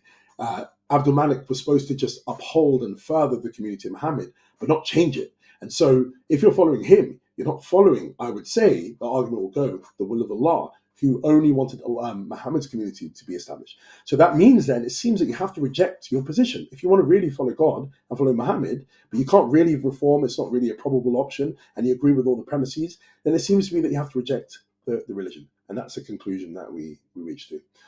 So yeah, Cameron, I've sort of finished there. There's more. If people want to get this PowerPoint, they can look through all of this. And anyway, this is all a summary of the paper, but I don't need to go through all of this a little bit more. But just the conclusion is, given the historical evidence and Swinburne's criteria for identity, the modern Muslim community lacks sufficient doctrinal organizational continuity with Prophet Muhammad's original community of believers. The only rational and fully logically consistent route, if one accepts the evidence and philosophical criteria, is that the religion as originally conceived no longer exists, leading to a radical conclusion of rejecting Islam in its contemporary form. So that's the end. I'm not going to go through this, but I just want to just put it up here just very quickly, just for 1 minute. So some people might raise certain issues of like with, how could it be that Christians, were really part of the community? So I try and deal with this in the paper, because someone might say, well, okay, let's say a way to deal with the pan-abrahamic thesis, not to go against a historical narrative, but to say, how does it make sense? Because if Muhammad allowed Jews and Christians to be part of the believers' community, how could it be that the Quran seems to speak against the Bible, or the Quran seems to speak against the Trinity, or the Incarnation, or the Atonement? Now, I'm not going to go through this now because we spent a lot of time, but I do sort of, again, drawing from contemporary scholarship, someone like Gabriel Reynolds, he argues that actually the Quran doesn't seem to be corrupted. Sorry, the Bible doesn't seem to be corrupted according to the Quran. The Quran seems to uphold the Bible, and what it goes against is the interpretation. There's a corruption of the interpretation of certain people of the Bible, but not of the text itself. And how Gabriel Reynolds shows this is that he says the Bible seems to be the subtext of the Quran, the Quranic subtext. In order to understand various parts of the Quran, you need to the Quran was supposed to be read in light of the Bible. So there's certain stories in the Quran that don't seem to have any context, but then once you read them in light of the Bible, you actually get the context. So that things like Sarah's laughter, Jonah's mission, Mary's nativity, and other things in Christian history. So his main point is the Bible seems to be the context in which the Quran was even revealed and to be read in light of. So if that's the case, and it couldn't have been corrupted, that seems to fit with the narrative here. And then just quickly, with Trinity as well, there's been a lot of stuff that's been done on the Trinity. And one of the views that's been put forward is that actually, when it speaks about, say, not three, Allah is one, or it condemns God as one of three, it's speaking about tritheism, specifically Fallopian tritheism. So it was put forward by a guy called John Philoponus, who was a monophysite. So he was believing that Christ had one nature. But given that Christ had one nature, each of the Trinity had three natures. So they weren't homoousios, so there were three gods. So anyways, that was happening at the time of the Muhammad. And we know this from Hadith, for example, where Muhammad met with the Najran Christians, and the Najran Christians were monophysites. They were Fallopian monophysites. So the Christianity that he encountered at that time for outside of the believers community were tritheists. So when the Quran says that it's speaking to certain people within the people of the book, it's saying the believers who are monotheists within the people of the book follow Allah. But there are people outside of the believers community who are not following Allah, who are tritheists. So someone would say that the Christians that it was attacking were the tritheists, and those who were then part of the community were monotheists. And I would say that as monotheism is understood within Trinitarianism, it fits exactly with the idea that there's one God, the Father, and there are two other divine persons, but there's still one God, and so that's monotheism. That's not tritheism. So that fits with the idea of how Christians could have been part of the community. It's very fast. I know there's a lot more. Incarnation as well. Yeah, no, that was actually one of the things that I was going to bring up was the Trinity. So it's good that you went through that, even though it was quick. Yeah, sorry. I would love to spend a lot more time on that. And maybe it's another thing that we can speak about. But just to I'd be open to doing a part two or following up or something along those lines. Just to summary this, in case we have any conflicting with schedules, doing another one. But just to summary this, so everyone can get this all fitted into this long video. Just with the Trinity, just to reemphasize what I was saying, it's not coming from my own view. There's been contemporary scholarship, and I put the scholars at the bottom, who have argued for an acceptance of Trinitarianism within the believers' community. So within the community or the community of Muslims at that time, what the Quran was attacking was not Trinitarianism as understood, but a heretical understanding of it. Because if you think about it, the way the Trinity is understood, I would say from the conciliar teaching, is that there is one God, and the one God is identified as one person, okay, the Father. And there are two other divine persons who are homoousios with the Father. But the key thing is that they share the nature of the Father, but they're still one God. So that's why Christians were monotheists at that time. They were very clear in saying that they're monotheist Christians because they only believed that one God was the Father. Now, this then fits exactly with this idea, because what this was saying is when it says say not three, indeed Allah is but one God. Allah is identified for Christians as the Father. Yes, Allah is only one God. And there is not three fathers. They're not three fundamental beings. So the key point here is what was going around the time of the Prophet was a certain monotheistic, a certain view of Trinitarianism, which was a heretical form, which was coming from a guy called John Philoponus. He was a Greek philosopher who was condemned by one of the ecumenical councils. If I'm correct, it was the Sixth Ecumenical Council that condemned him, his tritheism. But if you think about it, in the Arabian Peninsula, monophysitism, which is the idea, so it's a certain teaching that Christ has one nature. Now, in Trinitarianism, Orthodox Trinitarianism, it's the hypostatic union. Christ has two natures. He has a divine and human nature. But for monophysites, they believe that Christ had one nature that was mixed together. Now, why that leads to tritheism is because if Christ has one nature, which is human and divine, mixed together, the Father can't have that same nature because he's not human. And the Spirit cannot have that same nature as well because he's not human. So what happens here is that there must be three natures that are had by each of the persons. The Father has his own nature, the Son has his own nature, and the Spirit has his own nature. And that's what John Philoponus was going around saying. And he was very explicit that he was saying that there are three gods here. He was using that language. And I remember this because I spent time on my PhD doing this with John Philoponus. He was going around saying there are three gods. Now think about that in Muhammad's ear. If he was hearing that, and the Najran Christians who were following Philoponus's teaching, they were going around saying there are three gods in the Trinity. Of course, that's going to be problematic for anyone that's a monotheist. But Christians, Orthodox Christians, will never say there are three gods. They'll say there's one God, the Father. So that's why I'm saying to you that the believers community could easily have fit with this. Okay, I'm not spending time on this, but incarnation, you have the same thing as well. You have certain scholarship that's been done where it tries. I don't want to take any more time, but this is good stuff. Let me just have 2 minutes for this one. I know it's going so long, but just to end this one, this is a good one.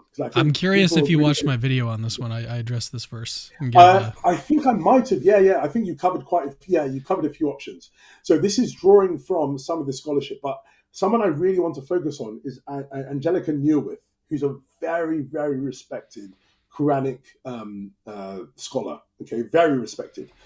Now, she supports his view, which is really, really important. Okay, so Angelica Newirth, very important scholar, and she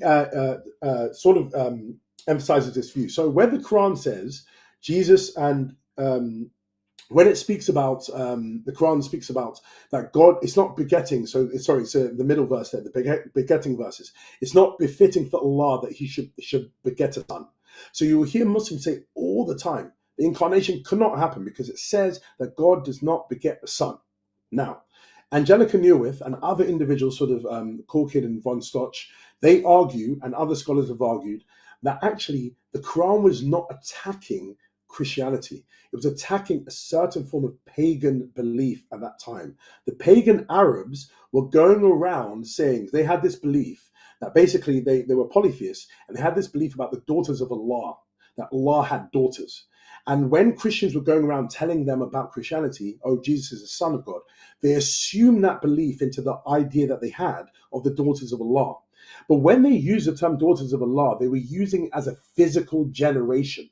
That's why when it says that Allah does not beget, it uses the term walad or walad. Sorry, again, my Arabic is not good, but walad, which just means physical generation. So when it says that Allah does not beget, it's saying Allah does not physically generate. Okay, Allah does not birth sexually a son. Okay, and I'm talking about physical, begetting. Christians do not teach that. That's very interesting. Christians don't teach that God physically begets a son. It never says that in Christian teaching. So what happens is when it speaks about Jesus in the sense of upholding him, it uses the term ibn, ibn, which just means son of. But when it negates begetting, it begets walad and negates a physical generation. So what Angelica Neilwith and others have looked at said what it seems to be going against is nothing to do with the Christian understanding of the Son of God, the Son of God having a, let's say, a generative son in the sense of the Christian sense, but it's speaking about God does not physically beget. And that makes sense because Muhammad was attacking polytheism at that time. And one of the polytheistic views was that God was physically begetting a son. And what these scholars are arguing is that that's not what Christians were teaching. So again, it's just against a certain view that has nothing to do with Christianity. So why I'm saying all of this is you could have Christians who believed in the incarnation and they didn't have a problem being part of the believers community, because when the Quran speaks against it, it's not attacking them; it's attacking it's attacking, let's say, heretical forms of their belief. And so, you have this begetting stuff. You also have Julianism. So there's other things that it speaks about, which I won't get into. So, anyways, if anyone's interested, do email me. I'll be happy to send them this because I also speak about the crucifixion and what scholarship said about it. So, anyways, yeah, let's skip the crucifixion one. Do you have anyone on the divinity of Christ? No, I don't. It's in my article though, because I spoke about too much stuff here. One thing though that I did have when I was speaking with Khalil and Dani, or he put a message when I put this up. He did say about Shia Islam. He says, well, this doesn't seem to attack Shia Islam. So Sunni Islam, yes, you have Abdul Malik, and he is, establishing the community. But you don't have. But how does this fit with Shia Islam? Because Shias don't believe Abdul Malik was the leader, so it doesn't seem to touch on Shia Islam. But what's interesting is that's not correct, because if you actually look through, and I'm not going to read through all of this here, but if you look through the history of Shia Islam, you actually see a similar thing that occurs, but later on within Shia Islam, where there's a move from an inclusivist community to an exclusivist community. So this actually happens under the Safid dynasty in the 16th century. Now, I'm not saying this is when it happens the first time, but it's very explicit within this dynasty that there was an exclusivist community. So at some point, it happened to Shia Islam. It might have happened earlier, it might have happened later, but there's still this change from an exclusivist community. So they still face the same problem. So they still face the same problem. So there's no issue about it. So anyways, yeah, that's I don't know how long we went for. No, that's the argument. Let's see. Almost 3 hours. No, this has been very enlightening. I mean, all the evidence that you went through for the pan-abrahamic thesis, my mind is gone too. It was a lot, but it was fascinating. Yeah. It was really, really good. I mean, I still have my worries mainly from the Quran, because you want to use the Quran as one of the primary sources and stuff for the thesis, which I think is a brilliant way to go. But I think that you just have a little bit of a challenge. And I think a lot of Muslims would also object and say, well, there's different verses in the Quran and stuff that seem to suggest that, that it is exclusivist. And so it supports the traditional view and stuff, which I'm really glad you had slides on all that and stuff. So, yeah, but just with that very quickly, but think about this though. Let's say that that's the case, that there are exclusivist passages, but there are quite clear inclusivist passages. Then if you're holding to that position, you're holding to just a contradiction. So you don't want to hold to that position. That's why a lot of people will go with the abrogation narrative, and they'll say, yes, there are inclusivist passages, but they don't hold weight anymore. But that's why I was very... that's why you addressed the abrogation point. Yeah, I want to emphasize that, saying actually, how could that be the case when it was even revealed later on in Prophet Muhammad's life? So what I'm saying is, Muslim could try and get out of that way, but then, just going to fall into just some form of contradiction. You're going to fall into a different trap. Different trap, yeah. So it doesn't seem to be. That's what I'm saying. Those 5 options seem to be what I believe are the sort of possible options. I would love to hear other ones that could hold weight, but it seems to be that you're led by reason to reject the religion if it's not the same religion that Muhammad started.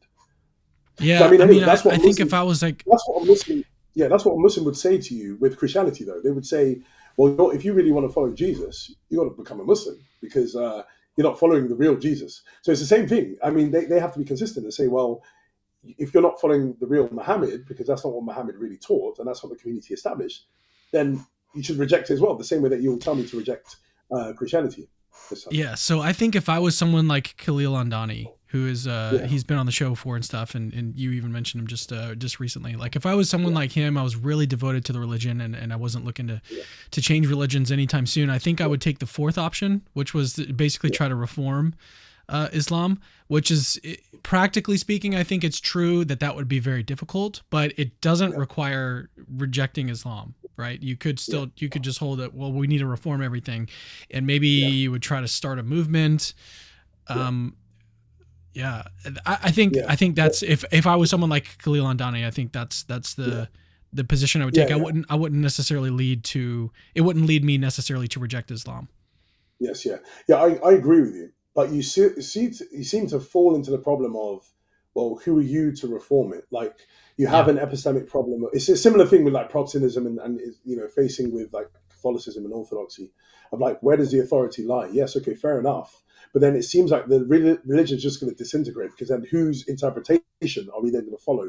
Who's going to set the laws? Who's going to? I mean, like it just opens a whole can of worms where people would say, well, why we are Muslims is because we follow the Prophet.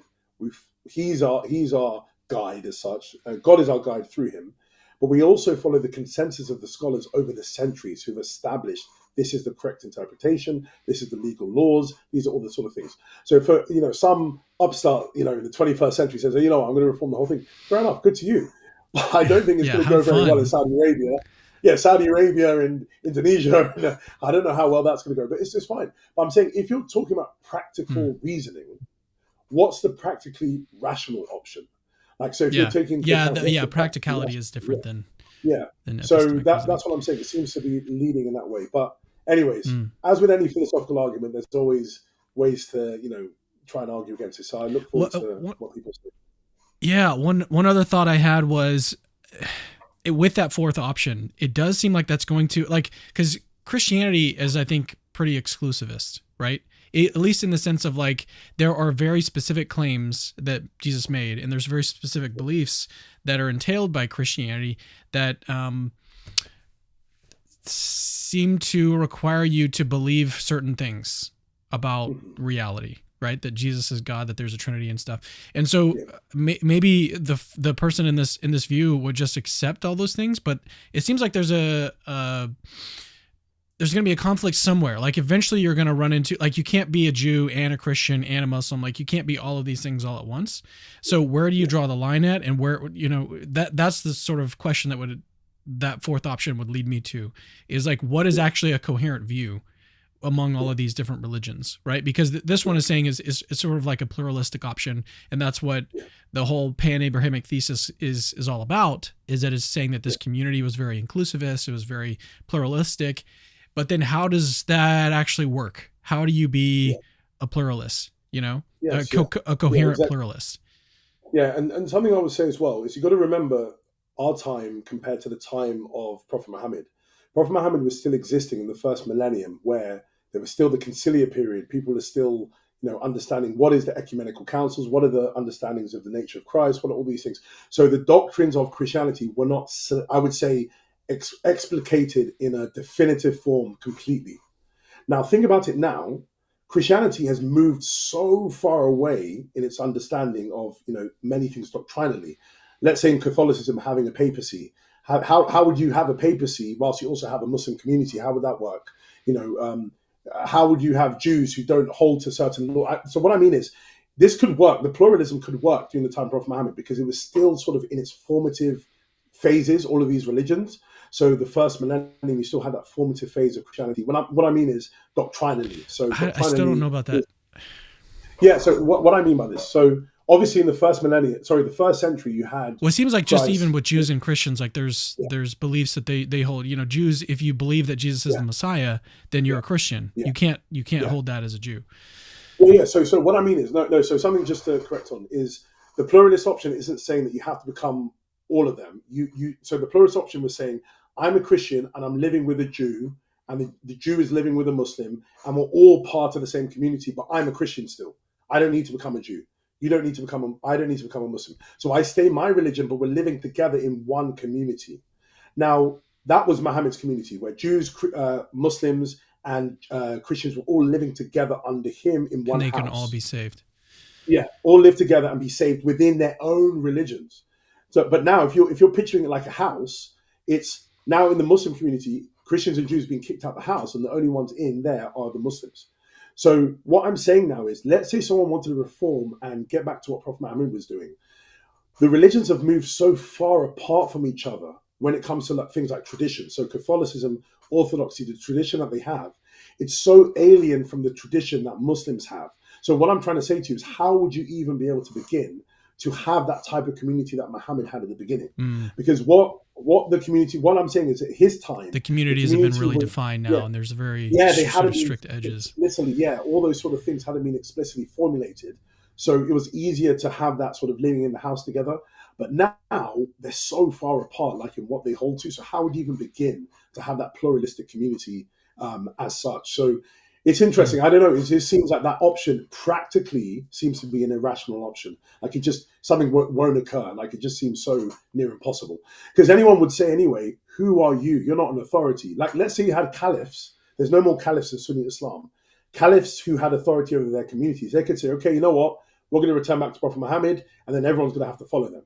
But Sunnis don't have a leader anymore, unifying leader. So how would that even begin? Because someone could say, well, who are you? Like, why am I going to listen to you? I'm not going to follow you. So that unity is not there anymore. That could help that sort of reformation to really take place.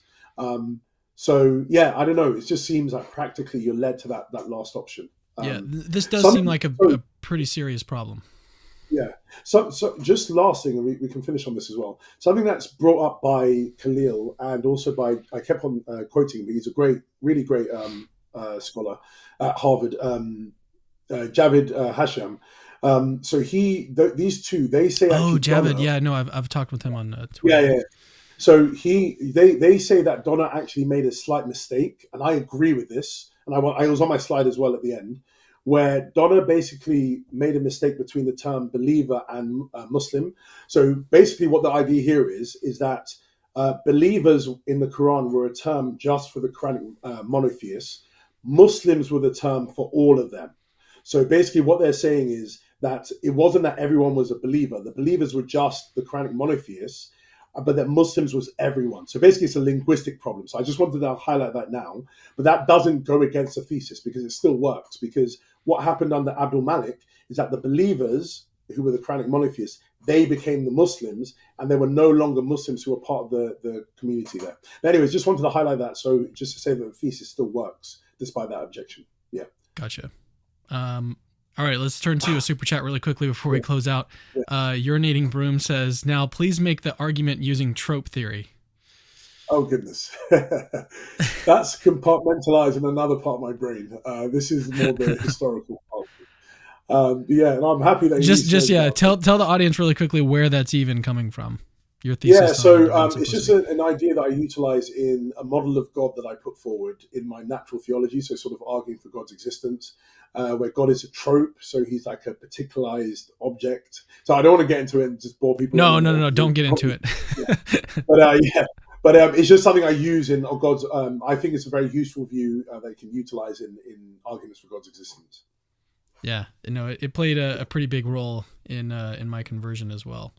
So it was one of the first times where I heard the view of divine simplicity articulated in a way that actually like made coherent sense and philosophically, So it played a pretty big role in that. But Josh, this has been great. I wish we had more time. I know you're about to start classes and stuff, so we may be limited if we want to try to put like a part 2 together. But no, I thought this was great. I wish we had more time. Yeah, no, thanks so much. I really appreciate you staying with me and hanging on. Hopefully you work, because there's a lot of information, but hopefully somehow, if people go through it, over time or a longer period of time, they can sort of digest some of the information, and hopefully it was persuasive and a sound argument was put forward. Yeah, no, I mean, I'm trying to think of how to articulate this, but you mentioned it earlier on. You were like, there's this polemic that exists against Christianity. Like you're not basically doing what Jesus actually taught, right? You're believing things that were later written down and were corrupted or whatever else. And that is asserted without evidence. And what you've done is you've basically turned the argument around and said, well, actually you guys have that problem. And here's like a book length, wall of evidence that supports that thesis. And so the shoe's on the other foot. And I find that funny and interesting. Yeah. So yeah. Thanks for that. And, hopefully, the key thing with philosophy is that you want to hear like pushback as well. So hopefully there'll be good, fruitful pushback, and we can see how the dialogue can go forward. But yeah, thanks so much for having me on. I really appreciate it. All right, we're gonna end it there. Thank you guys for watching. I'll see you in the next Capturing Christianity video. See you.